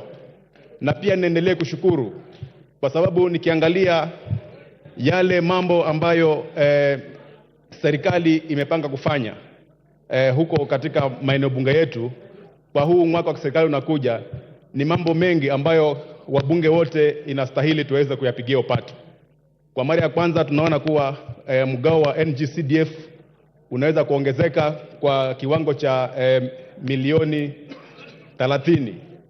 Na pia kwa mara ya kwanza tunaona kile eneo bunge linapata mgao kwa sababu ya usambazaji wa mambo ya stima. Tumeona kwa mara ya kwanza pia counties zetu zimeweza kupata takriban bilioni 15 za ziada, na hii yote ni pesa ambayo itaweza kupeleka maendeleo kule nyanjani. Kwa hivyo kufikia sasa hii yale mambo ambayo yalikuwa yanaotata katika mswada ni kama ambayo yameweza kurekebishwa. Kwa hivyo kwa niaba ya wale wakazi wa Ganze ambao wanapenda maendeleo, kwa sababu tumeona hapa tutapata mambo ya stima, na pia tumeona kwamba shule zetu nyingi kule Ganze kwa wakati huu bado wanafunzi wanasomea chini ya miti, na bado tuko na wanafunzi wengi ambao wanasoma katika madarasa ambayo yamejengwa na udongo. Kwa hivyo hii inamaanisha kwamba tukipata mgao wa CDF zaidi tutaweza kuwashughulikia hawa wanafunzi ili waweze kupata mazingira mazuri ya kusoma. Na pia tunapata mgao zaidi wa basari, hapo tunapata mgao zaidi wa NGCDF. Hiyo inamaanisha kwamba hata basari yetu pia itaweza kuongezeka na wanafunzi wengi zaidi wataweza kwenda shule. Kwa hivyo mimi nikisimama hapa ninaunga mkono huu mswada wa fedha wa mwaka 2024, lakini naunga na yale marekebisho ambayo komiti imeweza kuleta bunge. Na mimi nina imani tukiwa kama wabunge hapa tuko in the right forum kuweza kuleta mabadiliko zaidi. Kwa hivyo hata wale wajumbe wenzangu ambao bado wana shida na huu mswada, nafikiri hii ndio forum ambayo waweze kuleta zile amendments ambazo wanafikiria ziko sawa, ili tuweze kuimprove huu mswada uweze kuwa mzuri zaidi, ili tuweze kupeleka nchi yetu mbele. Kwa hivyo kwa hiyo machache, Mheshimiwa Spika, mimi naunga mkono lakini na marekebisho. Asante. Kwenya Thuku. Thank you, Mr. Speaker, for this opportunity to speak on this very important finance bill. And Mr. Speaker, from the onset, I want to start by saying that I support the recommendations by the committee on the areas they want to firm up and bring about amendments, so that then in tandem with the realities that we face in this country. Of course, we've had serious public outcry, some that are really misled and misinformed.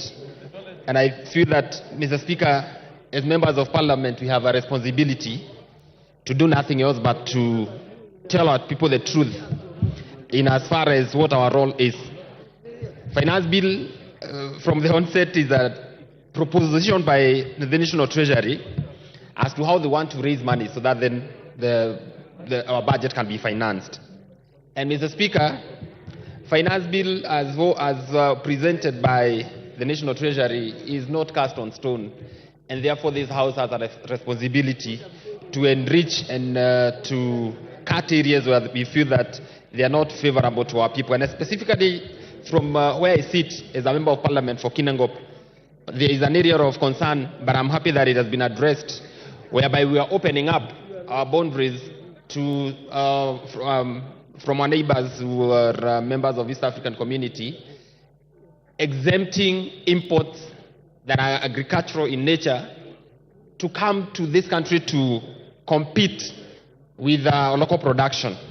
And Mr. Speaker, I am happy with the committee's report because they are recommending that the same be reinstated so that then any importation from the East African community and especially